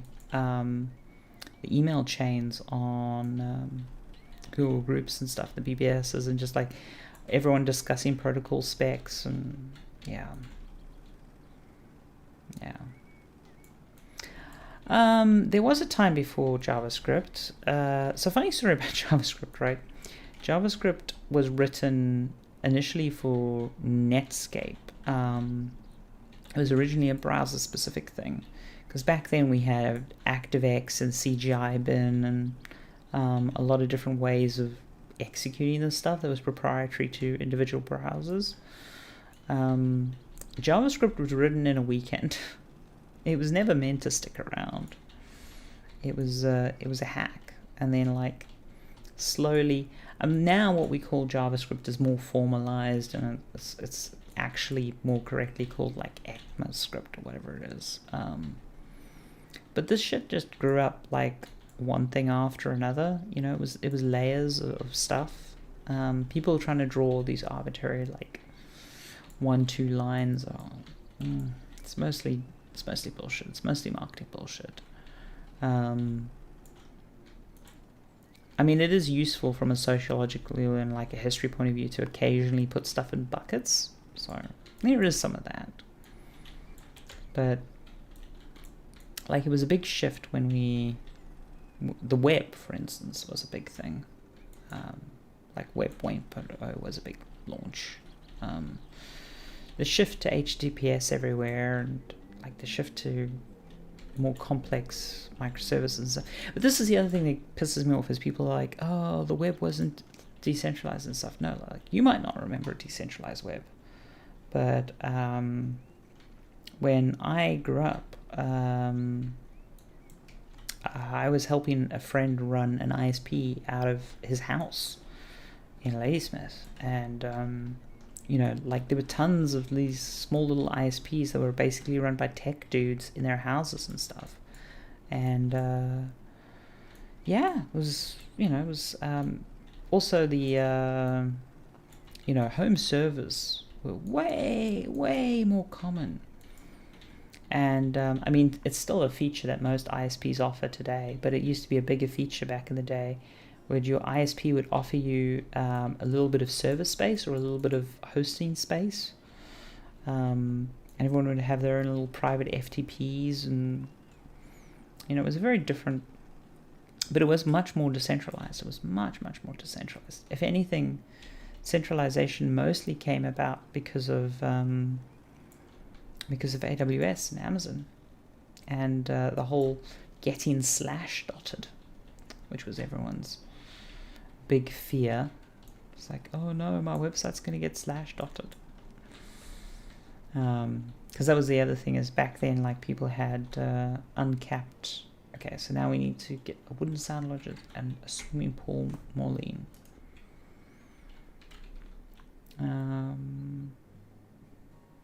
Okay, let's get swimming pool Moline.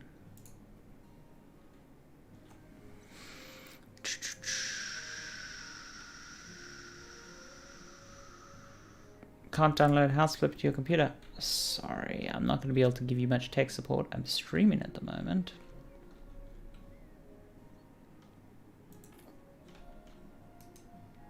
I don't really know much about the game. This, as I said from the title, this is my first playthrough of it. Jada.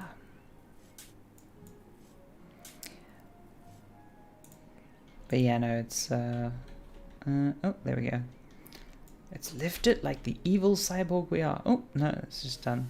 Oh, and then we're just going to fill it with our hose, our mega hose. I mean, the base technology behind the crypto stuff isn't terrible. It's not great, but it's not terrible. It's more the complete the job. We need to get a sun larger. Thank you. But it's like the implementation is just so horrendously bad, and it's not there to do what they say it is there to do. It's there as just a fucking marketing scam. I mean, most of the NFTs don't even like encrypt the image, let alone a CRC or a hash over the image. Most of them are just pointing to a web URL on a on a website, which is, and a lot of them even point to the same web URL, which is even more hilarious. Don't get me even started on the fact that the way MetaMask and a bunch of other stuff works, like, you can still be taken out. Like, yeah, it's so not centralized. It's so not centralized. I posted a link on my Twitter earlier today about IndieWeb, if you're interested in that stuff, where you can actually, like, set up your own website as a decentralized thing. And there's things like the Activity Pub W3 spec, which are much more about, you know, getting us decentralized and doing good stuff. So yeah, there's all that. You can definitely do all that. There is good stuff you can do.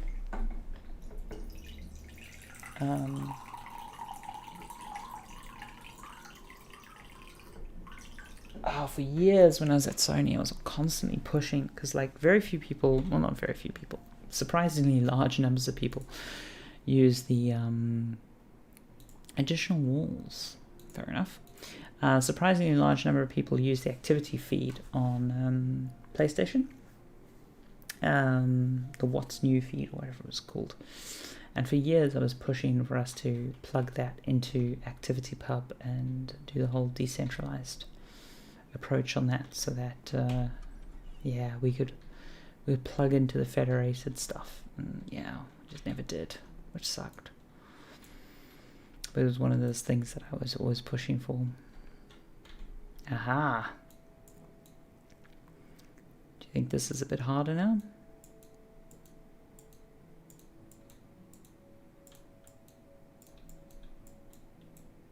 Ah, there we go.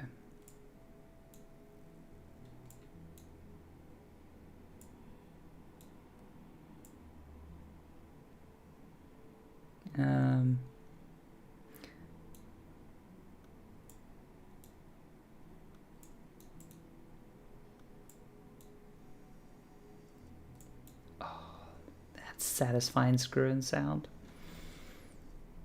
One word, it's more like $1 one voice. Yeah, there's all kinds of problems there. I saw someone post a really good quote the other day about America's intellectualism thing coming back from the early days of people thinking democracy means that your opinion is equal to someone's... Oh God, I'm going to mess up the quote. But yeah, it's basically like the people overrating the power of the commons, which is always amusing. Amusing stuff. So I still don't have to actually look where the wires go.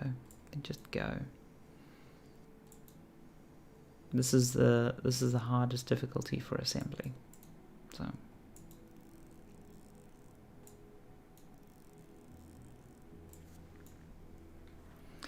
But I mean, hey, the game is meant to be zen, I suppose.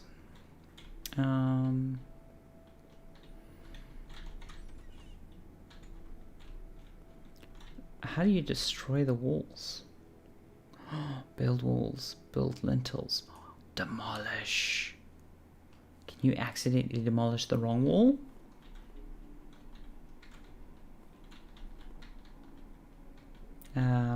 No. You can't. Okay.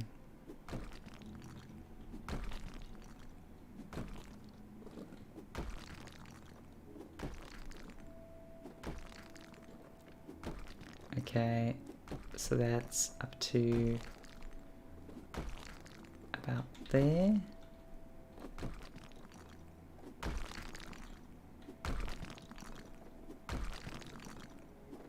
Oh man, and I'm guessing this generates mess as I do it.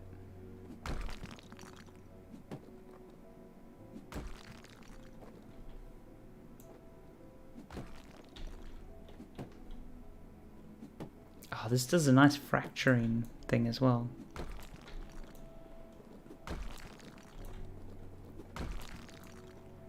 There's no danger of myself getting injured.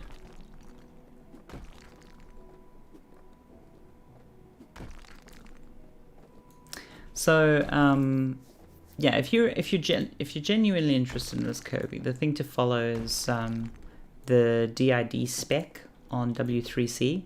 Like, this stuff has been the hot item of conversation for the last 6 or 7 years. But yeah, like, if you wanna follow it, it's the distributed identity spec, the DID W3C spec. It's been a hot topic of discussion for quite some time, and there are some pretty good protocols and some pretty good standards that are like forming up around it. But again, a lot of this stuff takes time to get agreement. Build walls. Okay, so you want the wall there, there.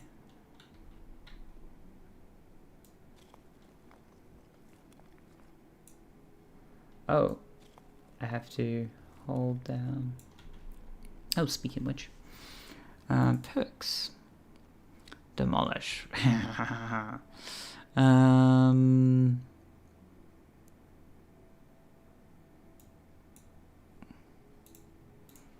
Okay, 50% extra pay for the job. Yes.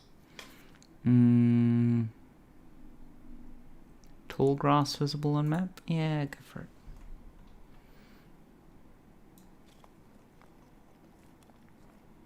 Well, so this is it, is like the W3C, which is the main web standards body, does actually talk about all this stuff. And if you're interested in the space and you follow the conversations, because I've been involved in those conversations since I was a teenager. And in fact, one of the most interesting and influential people that sadly we lost to suicide after the US government harangued him.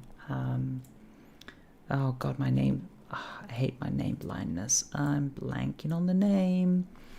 He invented the push-pull spec, the hubbub stuff, and he was fundamental in the early invention of RSS.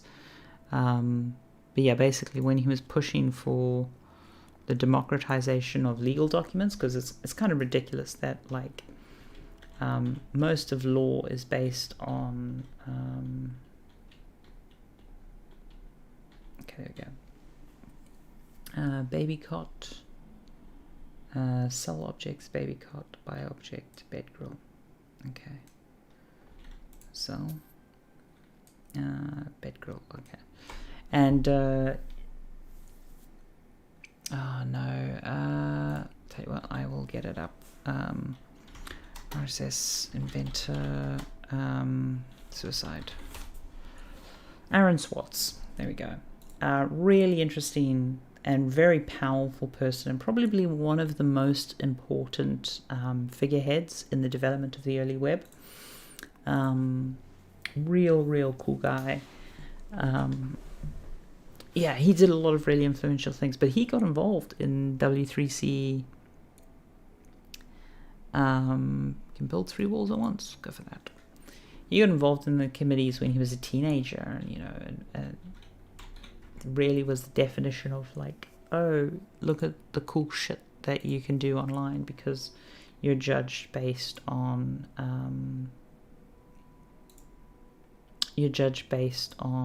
your ability to do things, and not on your age or where in the world, or your previous experience and stuff. Yeah, he was really interesting chap. Really interesting chap. Okay, let's pop that there. Let's move this here. But yeah, he was trying to get access to the Pacer database, which is all legal stuff, all the legal cases, because he was trying to, as part of a project, make it free, and the government, the US government, really went hard after him, mostly because of his activism in other areas. It was a case of let's go after him for X instead of Y, because that was the easiest way to go after him. But yeah, he was really interesting guy. Very sad that we lost him. I genuinely think if he hadn't passed, the internet would look different. People forget individuals make a difference. Individuals do make a difference. I don't believe he was involved in Reddit, was he? Oh yeah, he was given the title co-founder of Reddit. Oh, because he joined 6 months after its founding. Yeah. Yeah, but he was a very cool guy.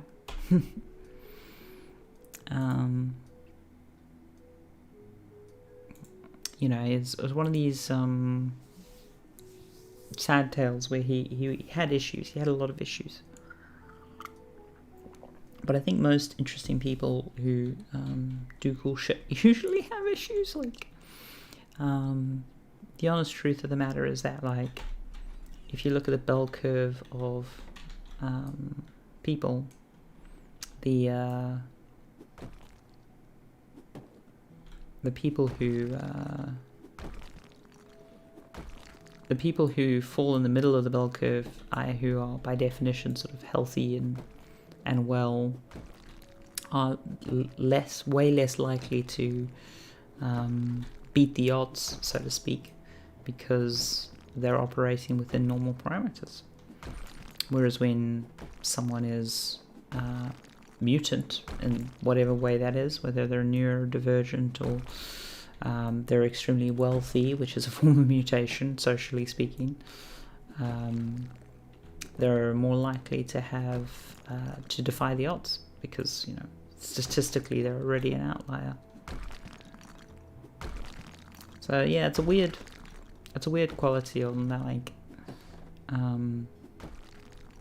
you're much less likely to have a disproportionate impact if you are healthy, which leads to this whole shitty culture of people going like, oh, I don't want to get help because I want to preserve my weirdness or whatever, which can be really problematic, but at the same time it's not totally false. Yeah, it's weird. People are complicated. But then you've also got to remember what's good for society is not necessarily good for the individual. Like, it's good for society that we have a few people who are nuts and who I wouldn't even say nuts. That's really insensitive. I think it's good for society that we have people who are on the edge of the bell curves, whatever bell curve that may be, because those people are like genetic depth, and that's not just a physical thing. That's a social thing as well. The truth is, though, it's probably less than pleasant for the people who are in those positions. Like, they're way more likely to have difficult lives, and, you know, have shitty lives because of being where they are on the bell curve. And it's an interesting proposition, though, because, like, if you could make everyone healthy and everyone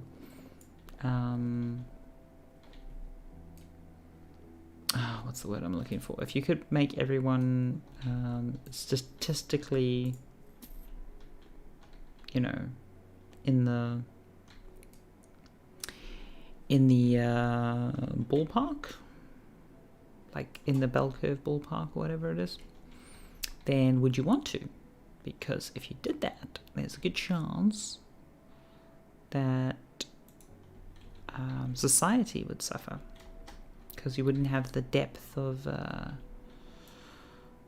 ability or variance in human society, which is interesting. It is interesting.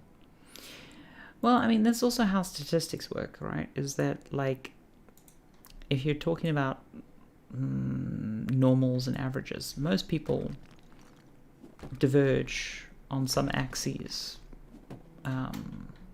to some amount. Like, you know, that's just how things are. But there is a feedback and a forcing function that happens as well, where build walls, we can't, because we fucked up there. Okay, so we need to now demolish this wall section so we can build a wall back, because we were too eager in our demolishing. Okay, cool. So now build.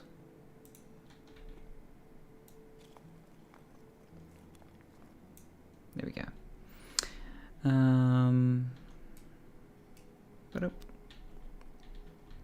Living room with kitchenette. What are we looking for now? Modify the room's layout. And we need to paint the bedroom. Okay. Where's the bedroom? This is the bedroom. Okay, we need to paint you with sleepy blue so you can have a nice, good sleep. But yeah, there's a forcing function in the sense of once you start falling off the curve, you're more likely to fall off the curve in other other ways. That's why if you hang out with people who are a minority, like LGBT or whatever, they'll tend to be a lot of minorities, and why you'll tend to have like disabled people tend to fall into a lot of different groups, and why intersectionality is very important. Yeah, whereas if you're mostly socially like on the curve, so to speak, then you can generally stay on it.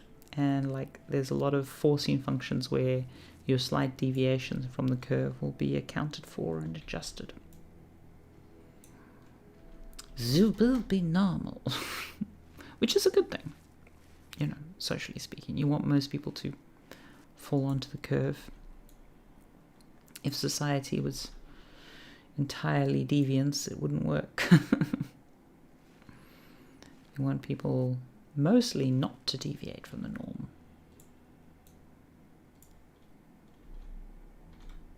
The high-dimensional orange is entirely made of peel. Yeah. Yep. That is a very, very good way of putting it. That is a very good way of putting it. Everyone is peel. No one is pith.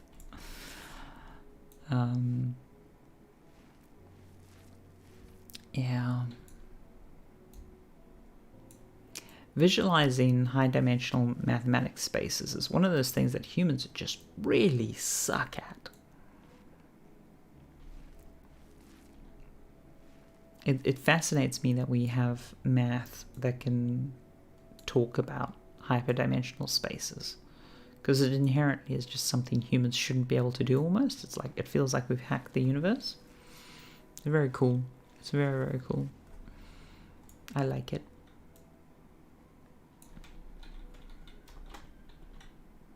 The fact that we can use math to talk about things that shouldn't be possible for us to talk about.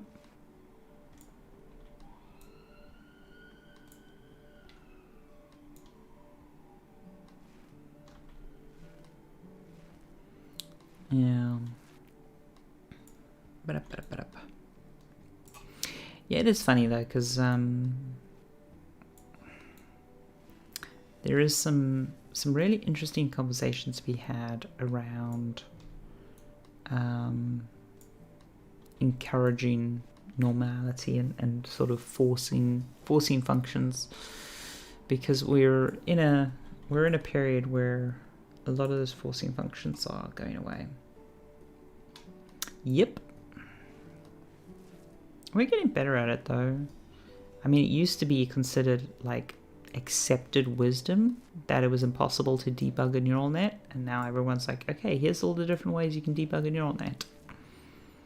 So, you know, it's an area of active development, and it's definitely something we're better at now than we were.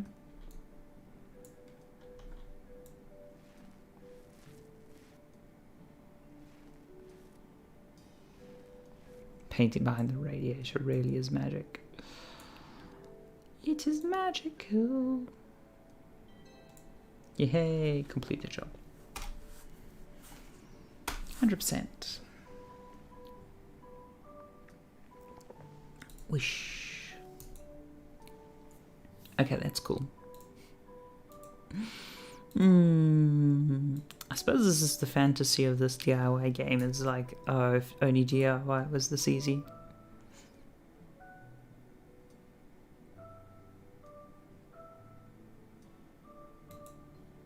Nice. Saving files to a portfolio. One for me and one for my friend. Oh. What?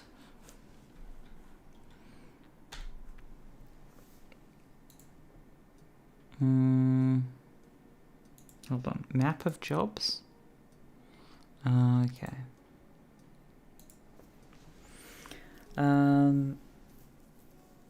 What? What? Okay, I'm curious. It's bunker. Without water, I can only survive 3 days. Yeah, I think that's most people, mate.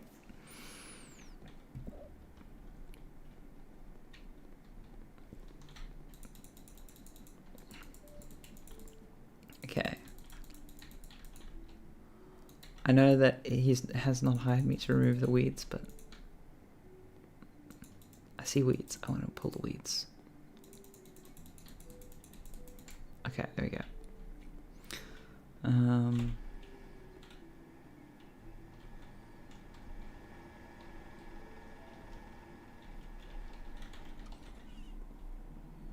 We're taking the arbitrary route.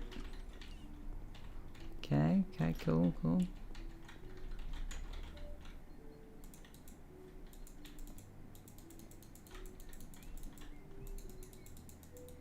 There we go.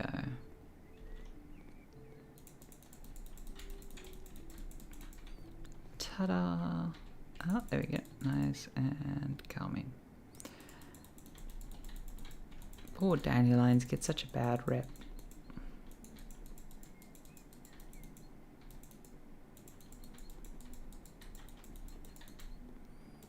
Ah, there's the bunker. There's the bunker. Let's finish taking out these weeds.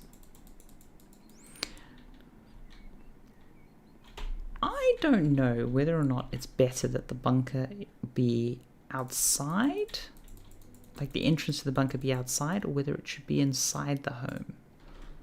Like, obviously if it's inside the home, there's a possibility that the building falls in on it or whatever, right? But surely by that point you don't really care. I suppose you'll want to be able to open it, so...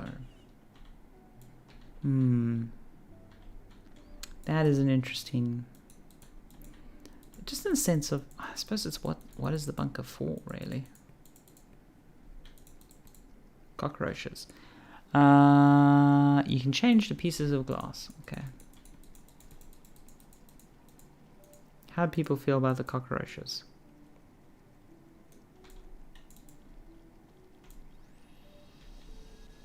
You can change them to glass if you want. I'm not too bothered by it. It's not a full Parktown prawn. Do not Google Parktown prawn. Oof. Now that's my childhood.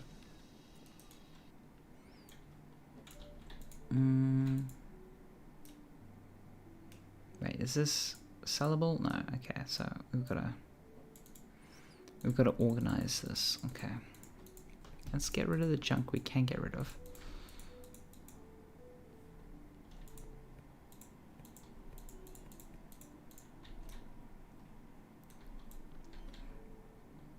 Yeah.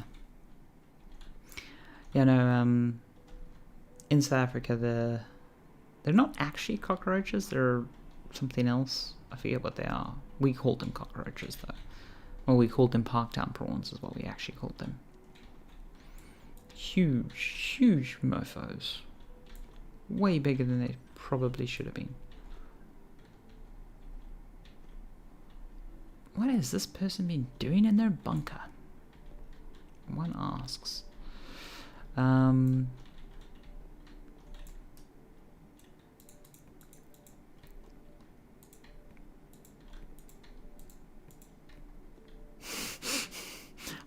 just gonna leave that alone. It's just clean your weapon. Ah, dear.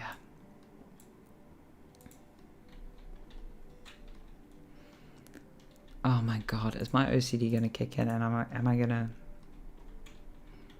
Okay, first of all...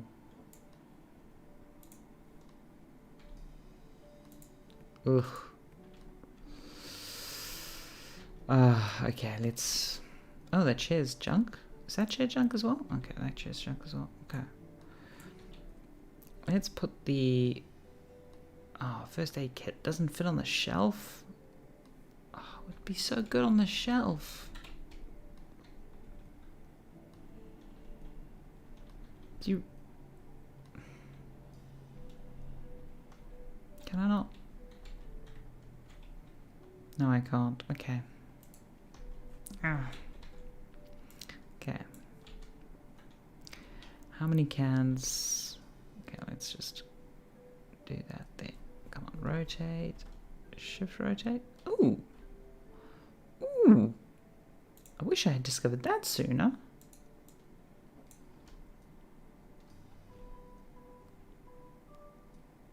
That would have made my life easier. Any other cans? I don't see any other cans. Okay. Okay, these are all gonna have to go there, but first of all, we're gonna have to organize these because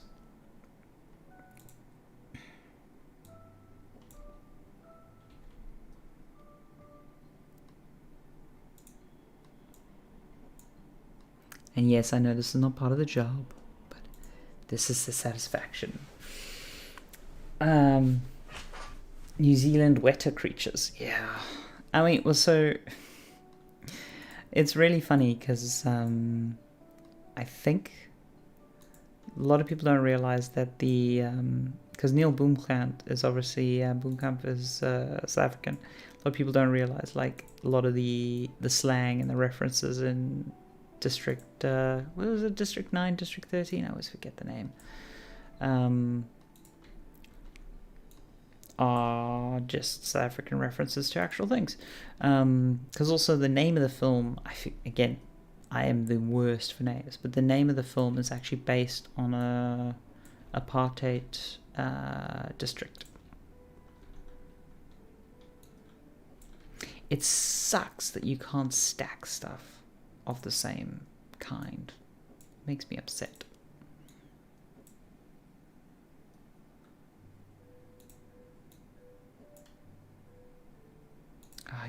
You know what you're gonna have to do is you're gonna have to move that there to make me happy. Here we go. Boink.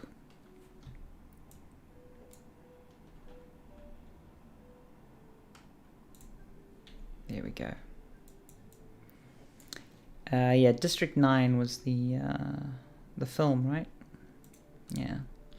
I also enjoyed his other film, Elysium, that didn't get as much. A lot of people didn't like Elysium as much, but I enjoyed it. I thoroughly enjoyed it.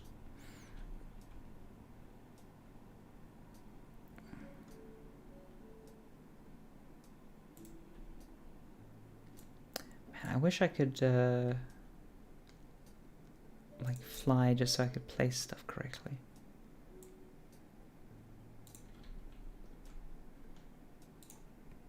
I know the game's totally not going to acknowledge the effort I'm putting into organizing this stuff, but oh, there we go. Thank you. Okay. Nope. Thank you. It's going to make me feel better. It has to be done. Has to be done. Thing is, and I know it's not the kind of... See, this is why I would not make a good version of these games. Because my natural inclination is like, okay, so how difficult is it to write a neatness heuristic? And I think it's kind of, you know, quite plausible for this. Again, it depends on how well you're tagging up your data for your different objects and stuff. But there's definitely like packing algorithms and nearness of type and variety and alignment stuff you could check for to give sort of a neatness score to things.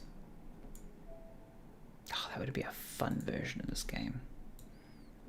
It's basically just like how neatly can you pack stuff. Give it a score. Make it a time limit even. It's a totally different game though. It's a totally different game if that's the case.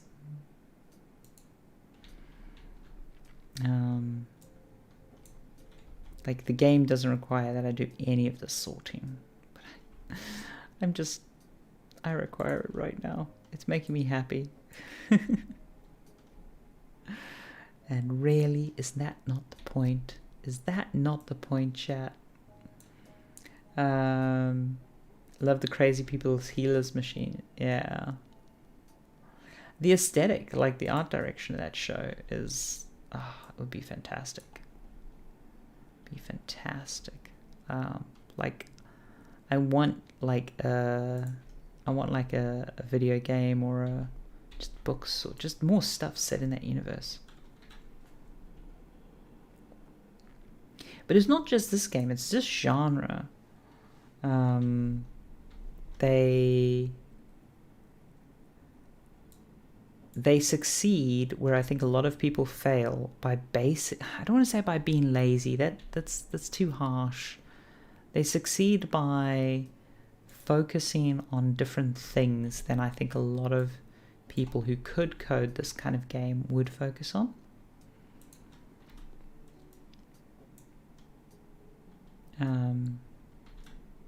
You know, a lot of people who play this game don't care that the fact of like how you clean stuff is you just sort of shake the brush in the general direction of something.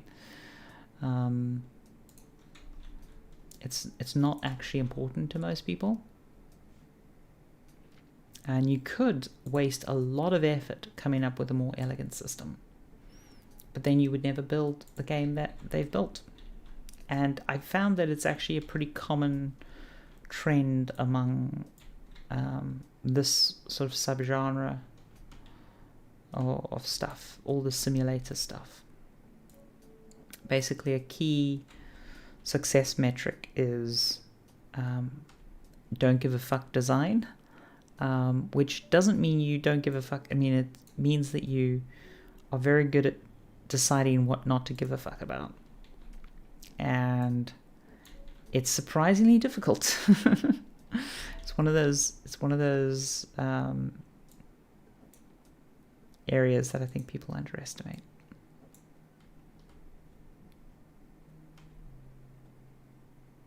Though the fact you can't stack cans, like, oh, that upsets me so much. I would want to stack the cans.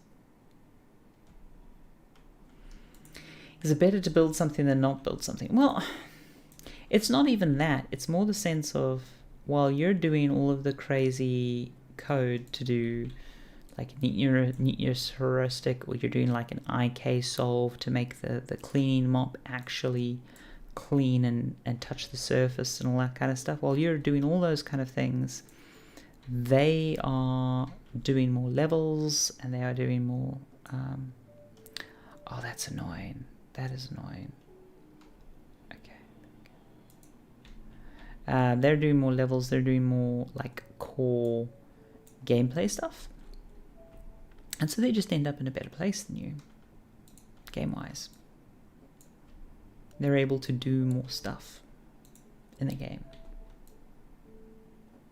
which is what a lot of people genuinely want. So, yeah, it is interesting. It is interesting. Okay, we're gonna have to move this to here because this rice shelf is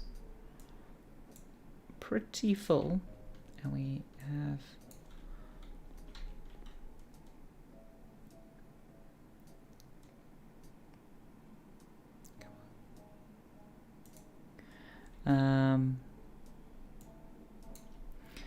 okay, I know the game is not going to acknowledge this, but oh god, this feels good.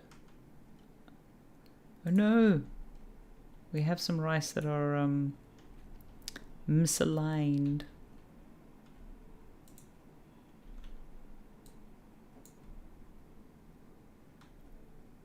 I mean, it's the bane of completing a lot of things.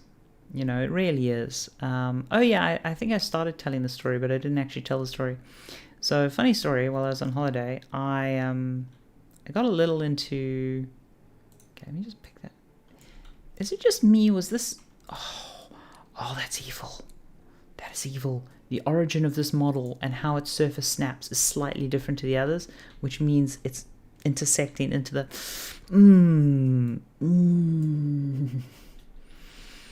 Oh, I take back every complimentary thing I said about the devs.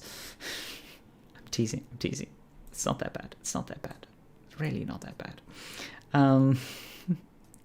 No, what was I going to say? Oh, yes. So, funny story. While I was on holiday, I got a little bit obsessed with binary puzzles. Binary, whatever it's called. is puzzles where you have ones and zeros, or you have crosses and circles, or whatever. There's a few different variations. You're allowed to have two of a kind next to each other, like, so you're allowed to have doubles, but you're not allowed to have triples. And every column and row has to have an equal number of both things, like ones and zeros or whatever. Anyway, it's kind of like a Sudoku kind of puzzle thing. I was doing a few of them like on the plane over and stuff, because I always get like a puzzle book at the airport. And I thought, okay, this is kind of interesting. Should be relatively easy to write a solver for it. So sort of poolside, I coded a quick brute force solver and a brute force generator and stuff. Very dumb. Works quite well. And I was like, okay, there's that. Now let me write the proper solver. And I wrote a whole bunch of different like constraint-based solvers and a line-based solver thing where it was working out all the valid lines, all kinds of different solvers. And I spent initially like 2 hours on the brute force solver. I spent I want to say comfortably in the range of 8+ hours spread over a few days on all the other stuff. And at the end, I was like, the performance seems a bit strange. Let me measure the brute force method against the other methods. The brute force method outperformed all of the smarter solvers and the more complex solvers on average. Like, it just kicked their ass on average. Now, there were some of the solvers, the smarter ones, where for like 30%, they were solving way, way faster. But then, like, their worst case was their worst case. Yeah, so after all that work, it was like the stupid, dumb poolside code that I wrote in like 2 hours was the best version, and it was the simplest, and it was like it was no code at all, and it was so frustrating. Secret Carnival stack can shoot out in the bunker party. Yeah, I like that. I mean, I went swimming and I went walking because I was in the Canary Islands, so I was on Lanzarote, so I enjoyed myself, but I was just doing a few puzzles, and I was like, I wonder how hard it is to write a solver for this, because I was doing a few by hand. I was like, I scaled the puzzles really big to test that exact theory, and I ran like multiple iteration solvers and all that stuff, and brute force just consistently wins. I mean, I didn't try ridiculously large puzzles. Okay, so I've got to mount a toilet, a shower, and a sink. Okay. I didn't do ridiculously large puzzles, but I did some pretty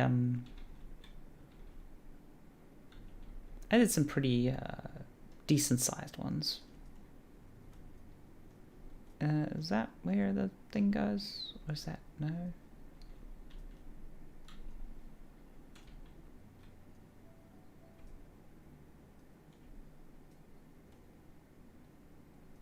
Okay. Oh, there we go. I had it.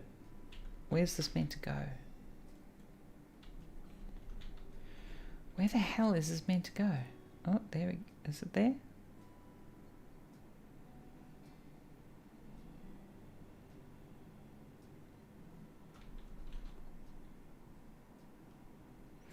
Very confused with. Okay. Oof. It goes green for a second and then I lose it.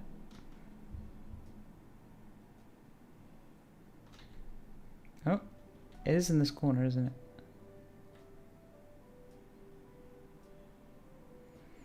Do you think that is just a false? You know what? I'm gonna buy something else for a sec. I'm gonna get the mountable sink. I think this is a case to go. Oh wait, hold on. How much is that? Is that different price?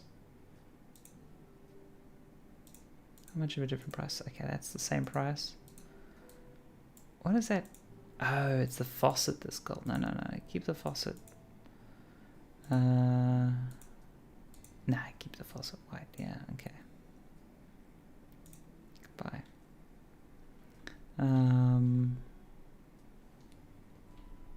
I'm pretty sure the sink is over here. Oh, yeah, there was it.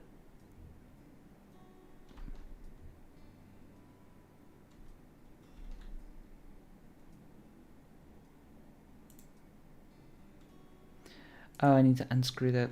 Okay.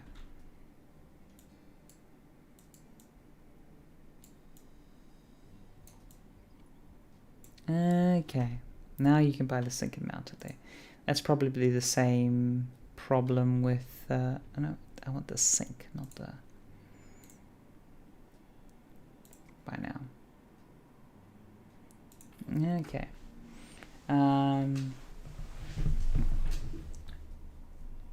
So I tweeted about it. So the 8 hour was actually like 3 or 4 different solvers. The most efficient of which was to calculate for that given dimension all the valid possible lines, like pre-calculate, like into a table. So it was like a data lookup problem. And then after you'd sort of pre-calculated those, then you do a constraint. Well, you randomly shuffle just so you can get random puzzles. And then you do a constraint solve with a data table lookup. And that was one of the fastest. I also did another where it was like, started with random noise and then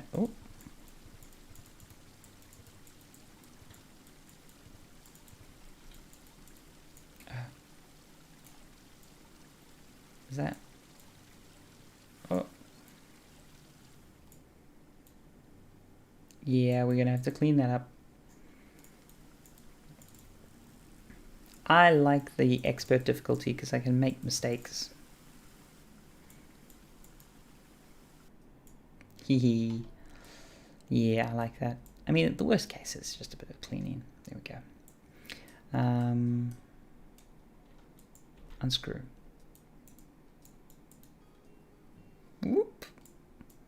Whoop. Yeah, but then there was a constraint solver one and a random noise one and trying to remember the other one now.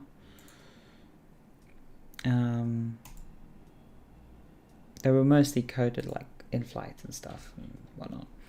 And yeah, it was very deceptive because like I had a visualizer and the brute force one looked like it would be slower on average because the way the brute force one worked was basically it brute forced a binary tree search of the problem.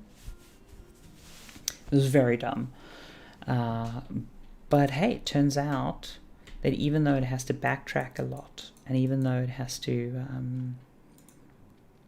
backtrack a lot, because it does so little thinking, it can just thrash through the problem way easier.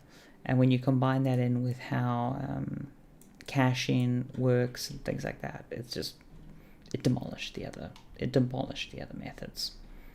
It was very upsetting actually. Oh wait, I haven't cleaned this area.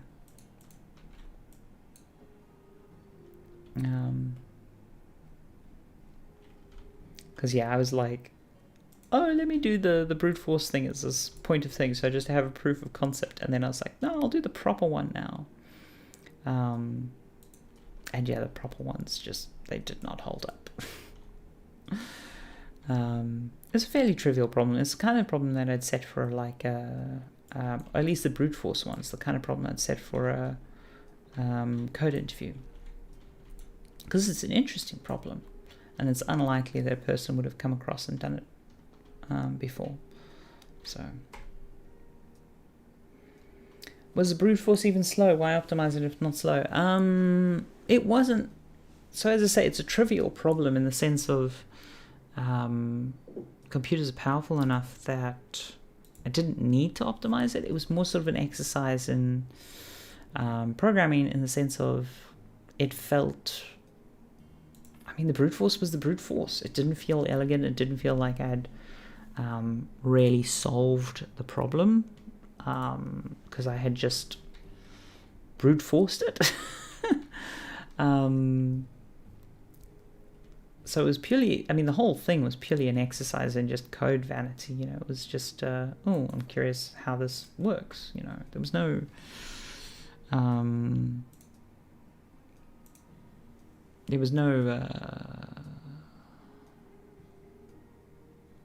requirement as such.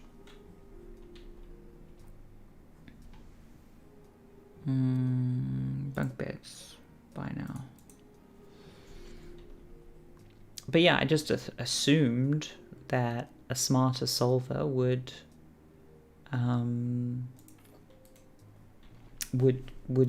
outperform, frankly. But the problem space just didn't lead to that.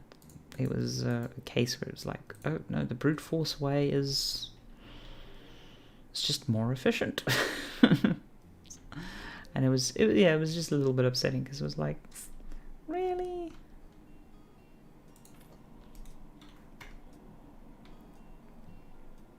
Because I wanted it to be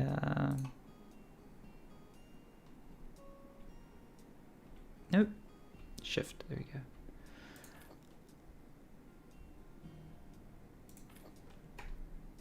I wanted it to be more interesting, basically.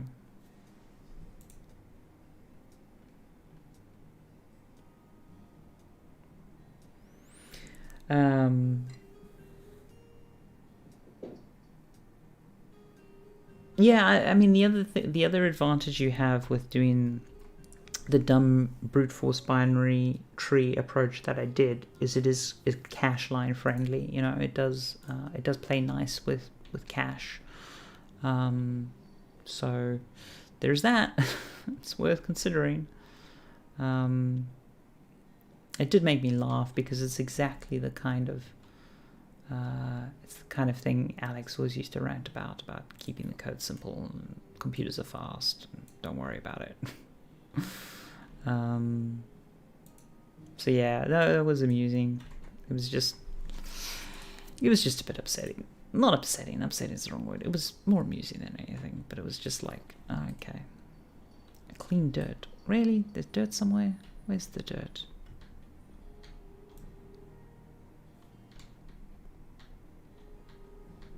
There's dirt somewhere.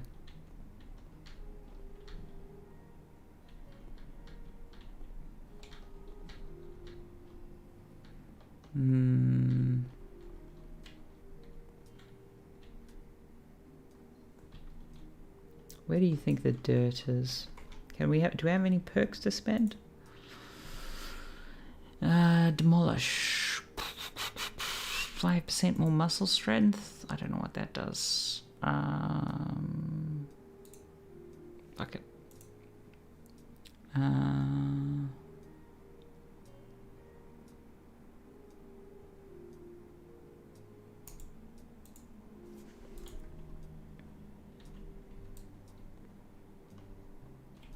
Where do you think the dirt is? Because I don't see any dirt on the minimap.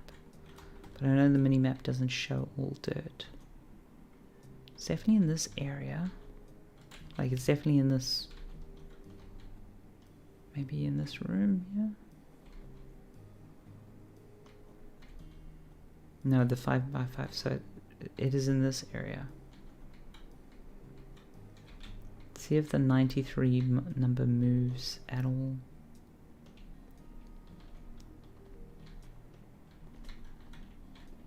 Aha, there we go. It's just that. All tasks complete. Okay. I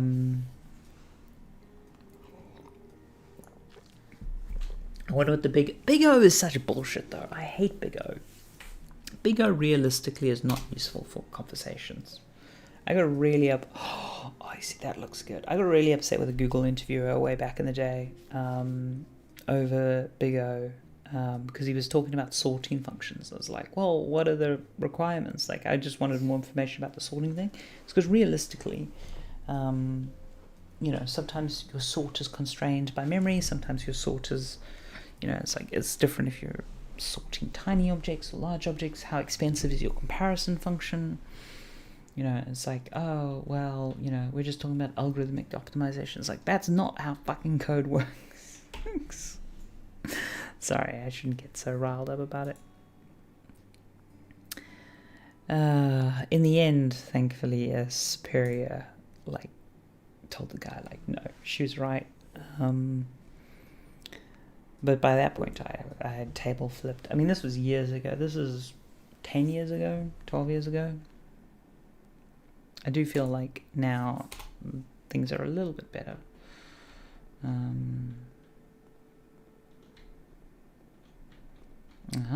Cut down tree.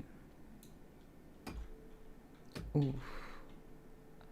Oh wait, do we have to care about which way this tree falls? I wonder.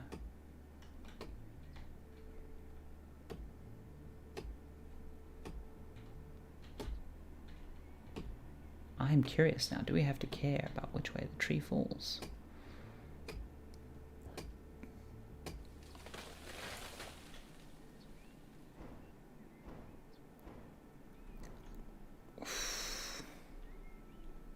No? Yes? Vaguely see some green dots on the minimap.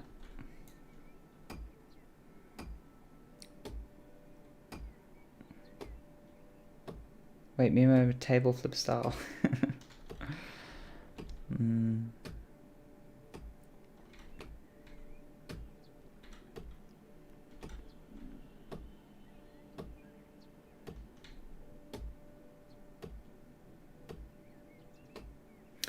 I mean, Big O is useful. It's just, it's so bloody obvious. It's almost pointless to discuss. It's like, I've never in a real programming scenario had programmers talk about Big O. I've had programmers talk about removing inner loops in for things and checking if the assembly is unrolling and optimizing data structures and endless conversations about array of structures versus structure of arrays and optimizations, usually coming down to let's just fucking measure it. But yeah, it's I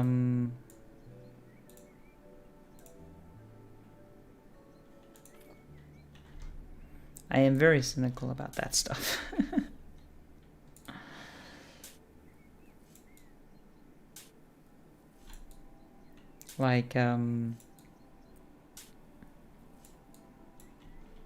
Yeah, there's people don't want to acknowledge the realities that programming is electrocuting rocks and hoping that they get electrocuted in a way that is predictable.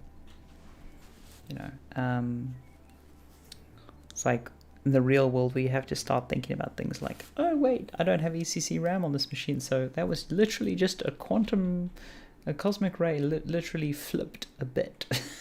Oh fuck. Which is why you don't care about bugs unless the reproducibility is above a certain amount. Yeah.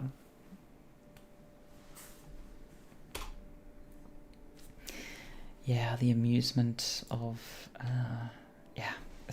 it's very funny. I would like people to, it amazes me how often people want to forget that their digital world is run on analog circuitry. I mean, it's fine. You don't have to think about it to be a good programmer, but it's at some level you have to acknowledge this stuff.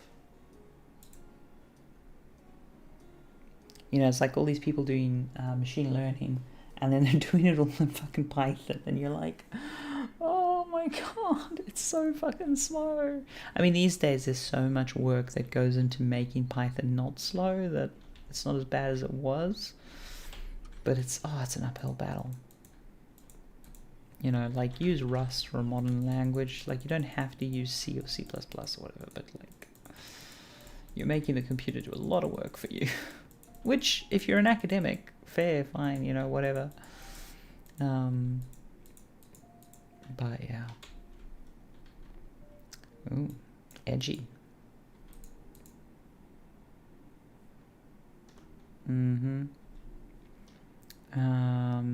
Should we go through and do cleanup first, or should we? Yeah, let's go through and do disposal cleanup. I want to kind of get a sense of how the space is.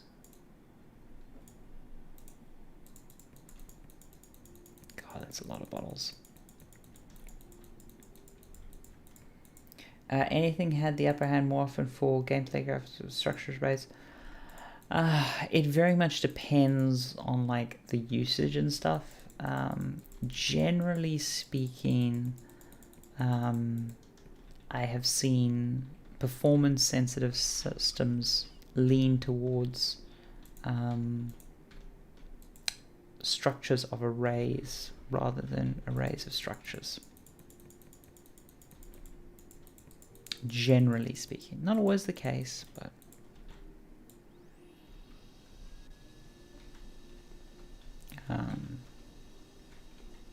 just because, like, if you can operate on it in a way that's again, so much of this stuff comes down to cache. It's kind of hilarious how much performance you can get if you're cache friendly. It's like the difference between single thread. Yeah, like there's a whole school of thought here, and you can go really deep on it. But honestly, you have to. Yes, Kirby, nowadays, and with a lot of the sort of acceleration and stuff, but you'd be surprised how much machine learning stuff was done on Python, using, you know, Python libs and stuff. Like the translation of between the layers between like the optimized CUDA stuff to Python,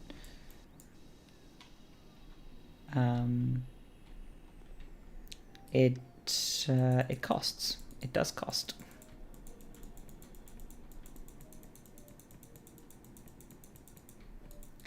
And obviously, if you're doing like production machine learning stuff and you actually know what you're doing, then yeah, you tend to be actually doing like C and CUDA and stuff. But yeah, you'd be amazed at how much production machine learning stuff is basically overblown Jupyter notebooks. It's kind of terrifying.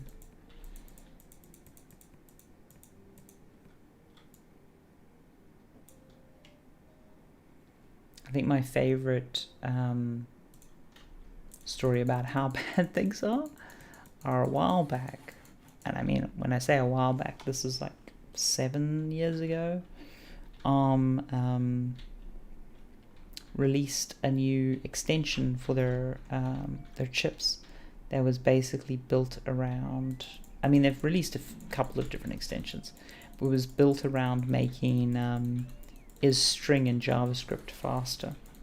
Like they dedicated silicon to that because it was such a real world indicator of performance.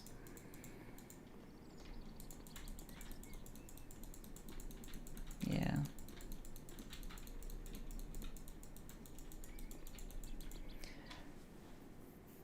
That one company just released their Rust game renderer, and yeah.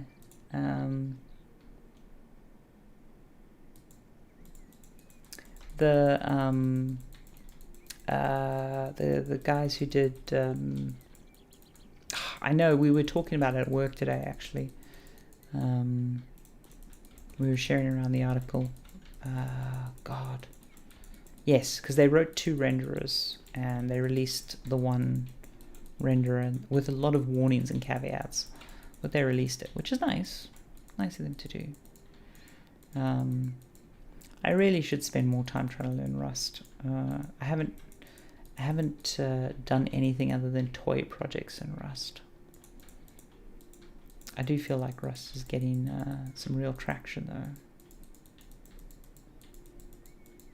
And every time I see data about Rust, I'm impressed. So, yeah. Yeah, what is that company? Is it the Gary Mod guys that released it?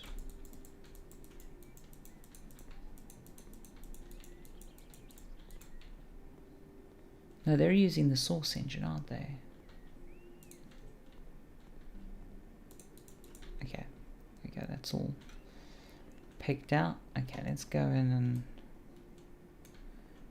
go cleaning mad. Can you...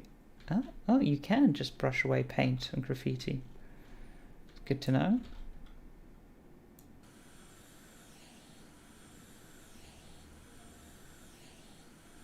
How's the time? I should probably be...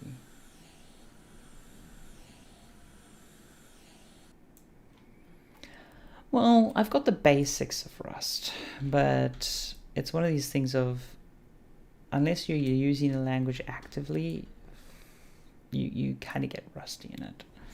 In the sense of, like, picking up languages isn't hard, but, like, my level of proficiency with C and C++ is such that there has to be a pretty big motivation for me to code in anything else. And because what is that? Oh, there it is. And because C and C++ usually outperform everything when you do it well, there's not usually a performance reason to shift away. And when there is like a lot of networking concurrency or stuff that can just take a while to code in C, then I tend to reach for Go. Go tends to be my go-to because it's just got all of the bits and bobs. I tend to use it as my scripting language these days as well for like command line stuff. I'm actually shocked at how good Go is sometimes. I have a lot of good things to say about Go. Embark Studios.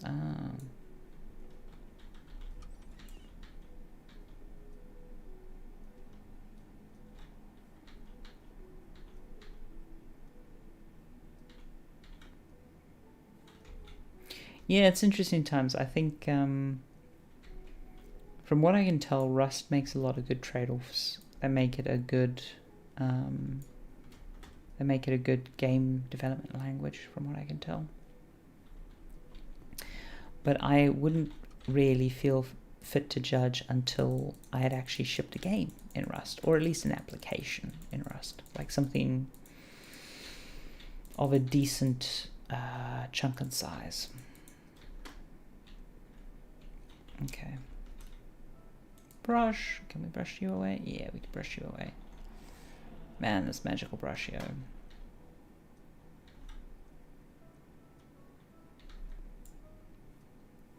Okay. Clean. Any J hopes, wishes, anticipations? Not really. I think it's a fool's errand.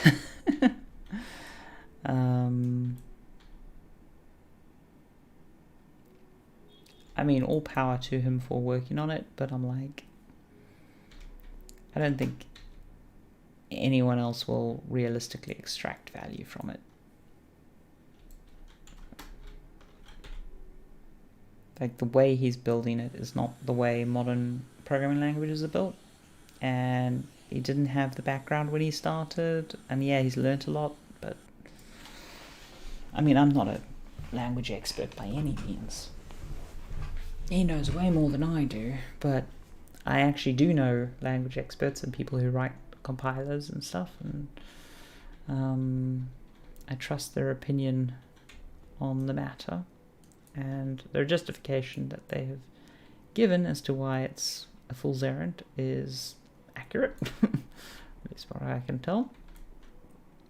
It holds up to scrutiny, if you will. So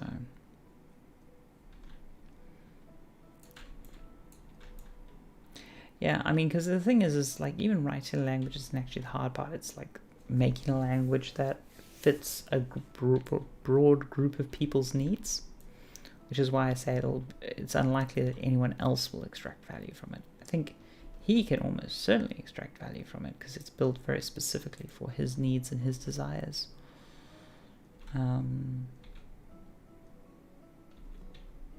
But that's not the hard part of making a language.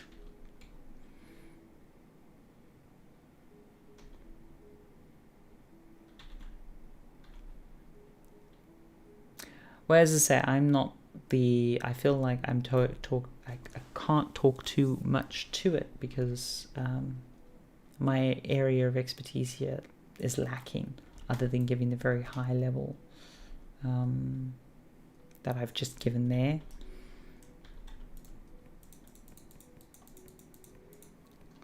But it's tough. And as I say, I think he will extract value out of it. I just don't think other people will.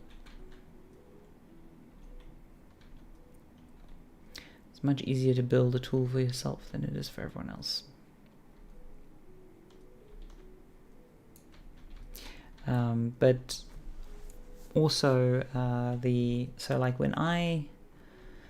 it's been a very long time since I was in South Africa, but when I was in uni in South Africa, I did a compiler course where we did actually have to write our own language and stuff. So when I say I don't know much about compilers, like, I did study them in uni and stuff, in the sense of like I have written a basic language and stuff.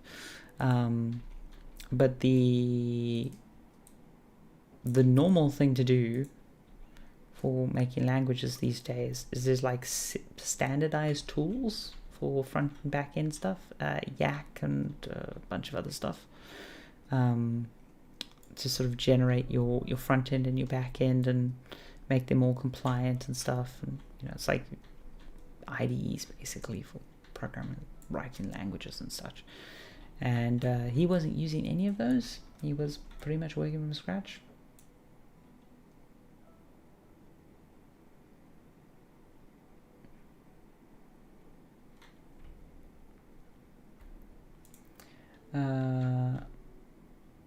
And the 300 beta testers, I mean, I have not followed it at all. The last time I had a meaningful conversation about J was 5 years ago.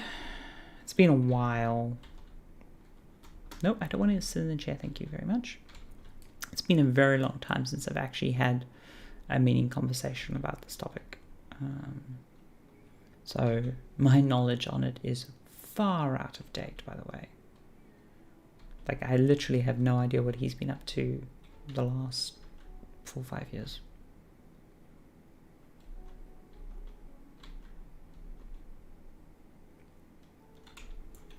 So yeah, I am ignorant of any recent development or beta testers or anything.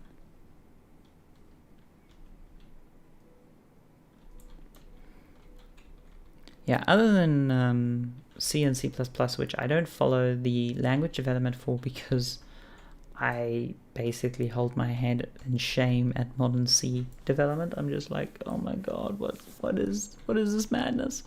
I do pay attention to the Golang language development stuff, because there's something actually where I at least attempted to contribute to the language. Here we go.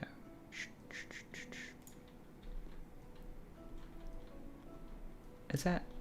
did I not get that, or... am I gonna have to...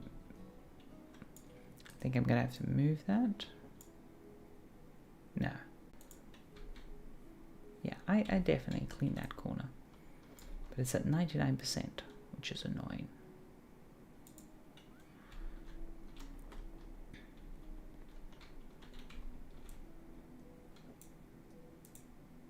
Nope.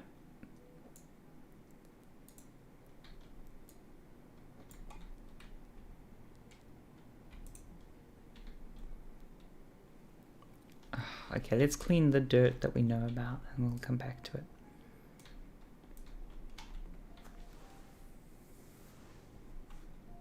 Oh, okay, that's news to me. The LLVM stuff, he wasn't using the LLVM stuff back in the day when he started. So, kudos to him if he started using the LLVM stuff, because that would be a normal approach.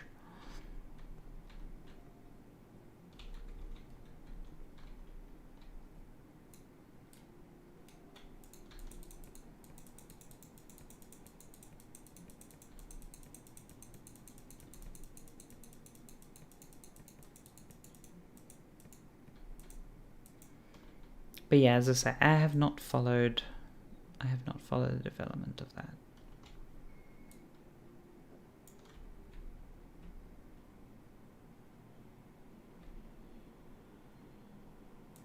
Only so much time in the day.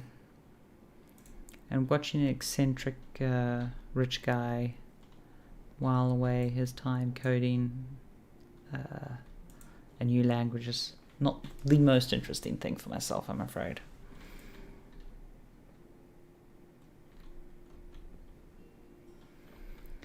I mean, I think my favorite sort of proof positive about languages is people still write useful things in BASIC.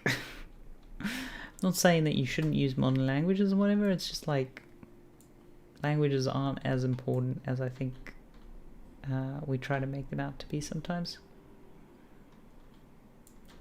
It's like when you get writers who obsess over typewriters and pens and paper and stuff. It's like, just write. It's not sexy, but just write.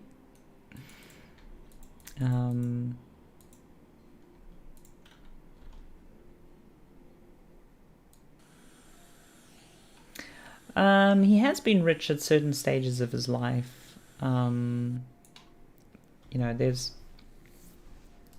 he particularly, so he had Spore, and he got the severance money there when all that went tits up, and that's the money he used to do his early exploration and do Braid and stuff. And then Braid was extremely successful, but he lives a very monastic lifestyle, I suppose the way to say it. But I mean, he wasn't rich, but he's definitely been a millionaire. You know, he's definitely had a net worth in millions at some points. Again, I have no insight into how he's managed his finances and stuff, but given the success of certain of his projects, and yeah, this stuff is clean dirt, 93% clean window. Okay, it's hard to go through these things. The point is, he has, for the better part of 2 decades, been able to while away his time on projects that he's wanted to work on with very little concern for commercial viability. He's been extremely fortunate, but I mean, it's off the back of some pretty hard work and doing some pretty awesome things early in his career. But I don't think anyone can argue that he hasn't been fortunate. He has been very fortunate. Okay, so I need to assemble that. Okay. Oh yeah, I didn't make any leaks this time. Nice. New skill point. See most dirt on the minimap? Yeah, let's get that. 50% faster mounting. Increase digging speed. Yeah. Yeah, no, that's basically it. Good for him. Like, it's not like he has. It's not like he's bought a jet ski and fucked off into the wilderness or whatever. He has actively worked to improve video games and to forward the discussion on game design and game programming, and I have a lot of respect for him on that. I have a lot of respect for him. Like, he was instrumental in like the early game jam culture, and he does a lot of good stuff like that. And because he did a lot of good stuff like that, a lot of people gave him a lot of room on some other stuff. And I think, yeah, it's one of those cases where, how do I say this? You can only buy a washer mounted here. Okay, cool. Washer. It's one of those cases where, how do I say this? Come on.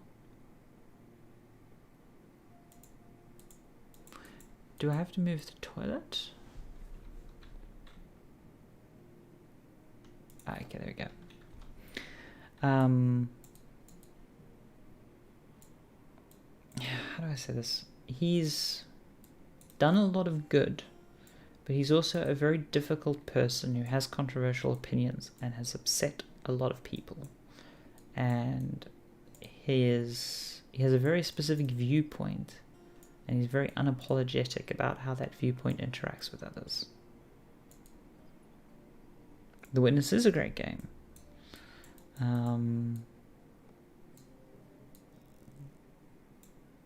But yeah.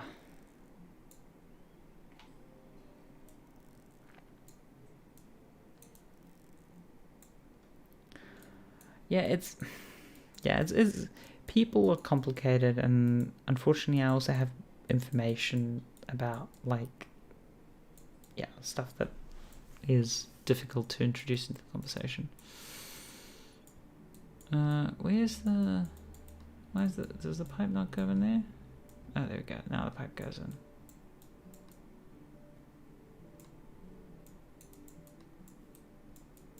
Ah, there we go. Yeah. Now mount the radiator.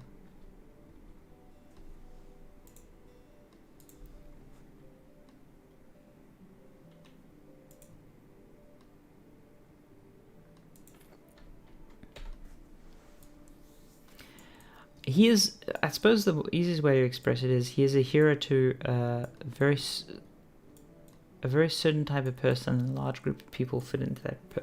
There's a lot of game programmers especially who are very, very fond of him and how he does things. It's a thing. It's a whole... Yeah. It's not a useful or fun conversation, to be honest. Not for me, at least. But yeah, no, in terms of programming languages, I'm a big fan of just working in C and C++, and then just writing a scripting language when you need it. I was quite happy to see that Roblox released their version of Lua. Like, it's not actually Lua, like they've pretty much built it from scratch, but apparently it's pretty damn performant, like on comparison with sort of LuaJet, which if you've ever used it is very, very performant. So that's good. I don't have an excuse to use it at the moment, but when I saw that I was like, that is neat.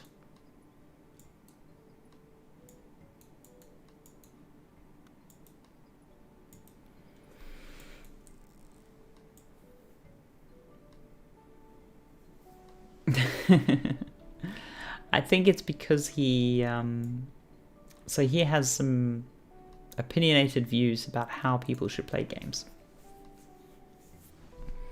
And he's rather negative on trophy culture, and he's one of the earliest people to push back against the fact that all video games for like certification purposes had to have trophies or achievements at one point. And he was like one of the early pushes against achievements and stuff, which is why he does some stuff like that.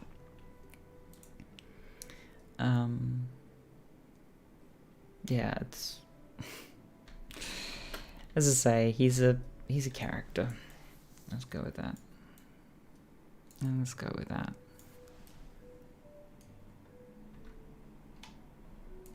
But then, like, the guy who founded GDC, who did a lot of the early narrative work way back in the day, whose name I'm going to totally forget now as I say that. I want to say Crawford or whatever. I've got his narrative book. I read a lot of his stuff. He did a lot of really good, interesting things. But because of...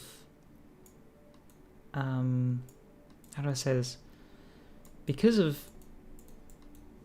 him doing interesting things and like where he was and stuff, he... I don't want to say went crazy, but he went a little crazy. He, famously, I mean, he's since, and only very recently, like in the last 3 or 4 years, came back to GDC, but his last GDC prior to that was, he wielded a sword and gave a speech at GDC and then talked about going to slay dragons and Don Quixote, and then ran out of the convention hall waving a sword, screaming at the top of his lungs, and he just never came back to the convention that he founded that was seminal to the games industry. And then he went off to do story narrative stuff, but he was so far up his own arsehole, and it's the only way to say it, that he wasn't actually following the work of others, and his isolationist ivory tower approach basically just shot him in the foot in the end. Oh, shit.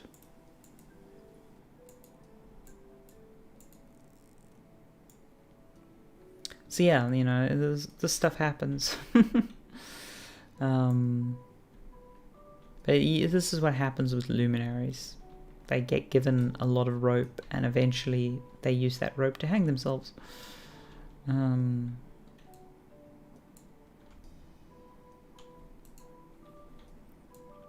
Like a classic example is Steve Jobs, where people will talk endlessly about the things that Steve Jobs did right, and they won't talk necessarily about all of his failures in his career, and the trail of bodies he left behind him, both in a business and a personal sense.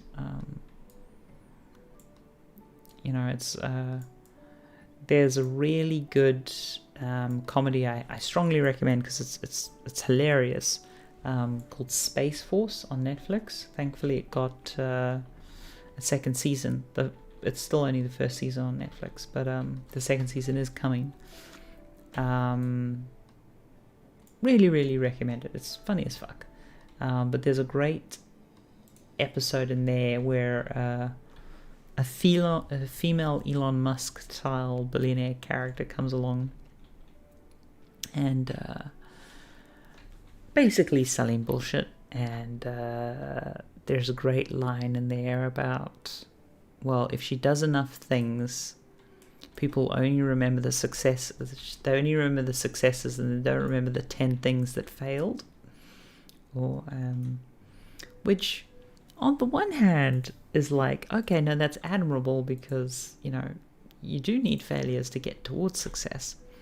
But the difference is that it's not like these people, they don't normally bear the brunt of their failures. They're normally able to push their failures either onto the public purse with like bankruptcy and startups and using public grant funds and all that kind of stuff, or onto individuals, like people who go into the startup with them and they do actually believe and they do actually fail, and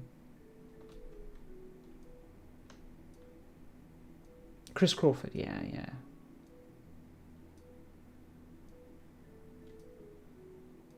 So actually, my first introduction to Chris Crawford was a very good book of his he wrote back in the day, which used to be considered seminal on narrative game design, that I read as a teenager, I believe. I only found out about the sword story when I basically was raving about how much I liked him to a game developer who knew him personally and was like, here's the thing you should know about him. So yeah.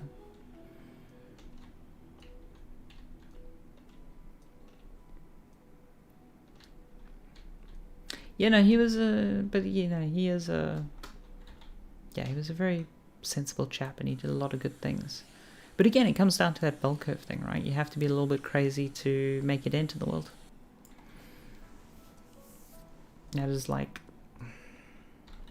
the thing. It's just, I don't know. It's one thing to acknowledge that we need crazy people to drive things forward. It's another thing to normalize their shittiness. Put it this way, I'd much rather be Woz than Steve Jobs.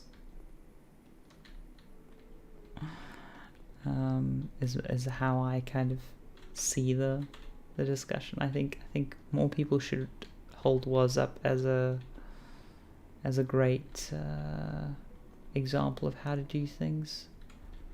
What have we missed? We've missed something. Complete. Oh, paint. Okay, we gotta paint this room. Large. By now.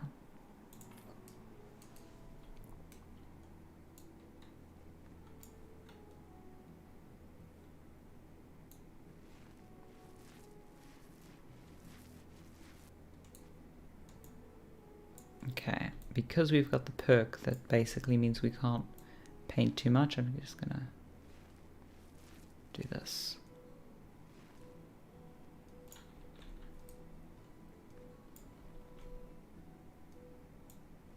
Yeah, Woz is alive.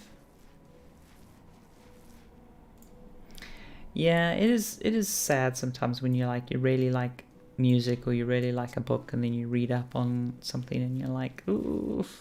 Like, I'm a huge fan of Sierra games, and recently I read a book by the founder of Sierra Games, and about like how he does business and stuff. And I was appalled. I did not like what I read. I mean, I knew some of it. I just didn't realize how much Sierra was. So there was always two people about Sierra, and more I came to realize that after reading that book that it was all his wife that I liked, and even then, like, oof, yeah, it was not a fun book to read. It was not a fun book to read. I mean, it was an interesting book, but it was like, wait, you wrote this book and you still come off like an asshole. Like, it's not even like, if the book was written by someone other than him, I'd be like, oh, maybe they're just giving him a hard time, whatever. But no, the book's written by him, and you're like, yikes. It was not cool. But then also recently I read Masters of Doom, which has always been on my to-read list. And I did not like the stuff I read about Carmack in that book. Like, I've always known that Carmack is a little bit antisocial and, you know, like, on the spectrum and all that stuff. Totally. But, you know, like, one of the things that just totally I'm gonna say, like, just forever just made me go, okay, I don't like this person. I mean, very, very cool programmer, but I don't want to spend any time with him, is the way not only he treated people, but specifically the way he treated his cat, Mitzi. Yeah, that left a really bad taste in my mouth. Yeah, if you've read Masters of Doom, that's yeah. Anyway. Oh, that's satisfying. I should have rearranged things a little bit.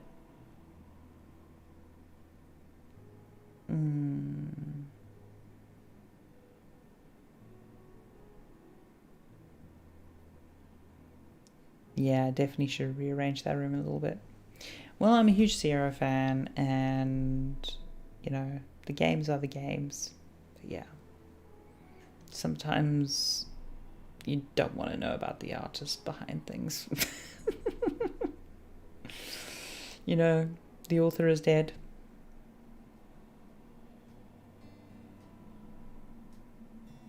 Yeah, so Carmack had a cat, and it's like, I also didn't know that Carmack had a juvenile record and did a whole bunch of crazy stuff as a kid.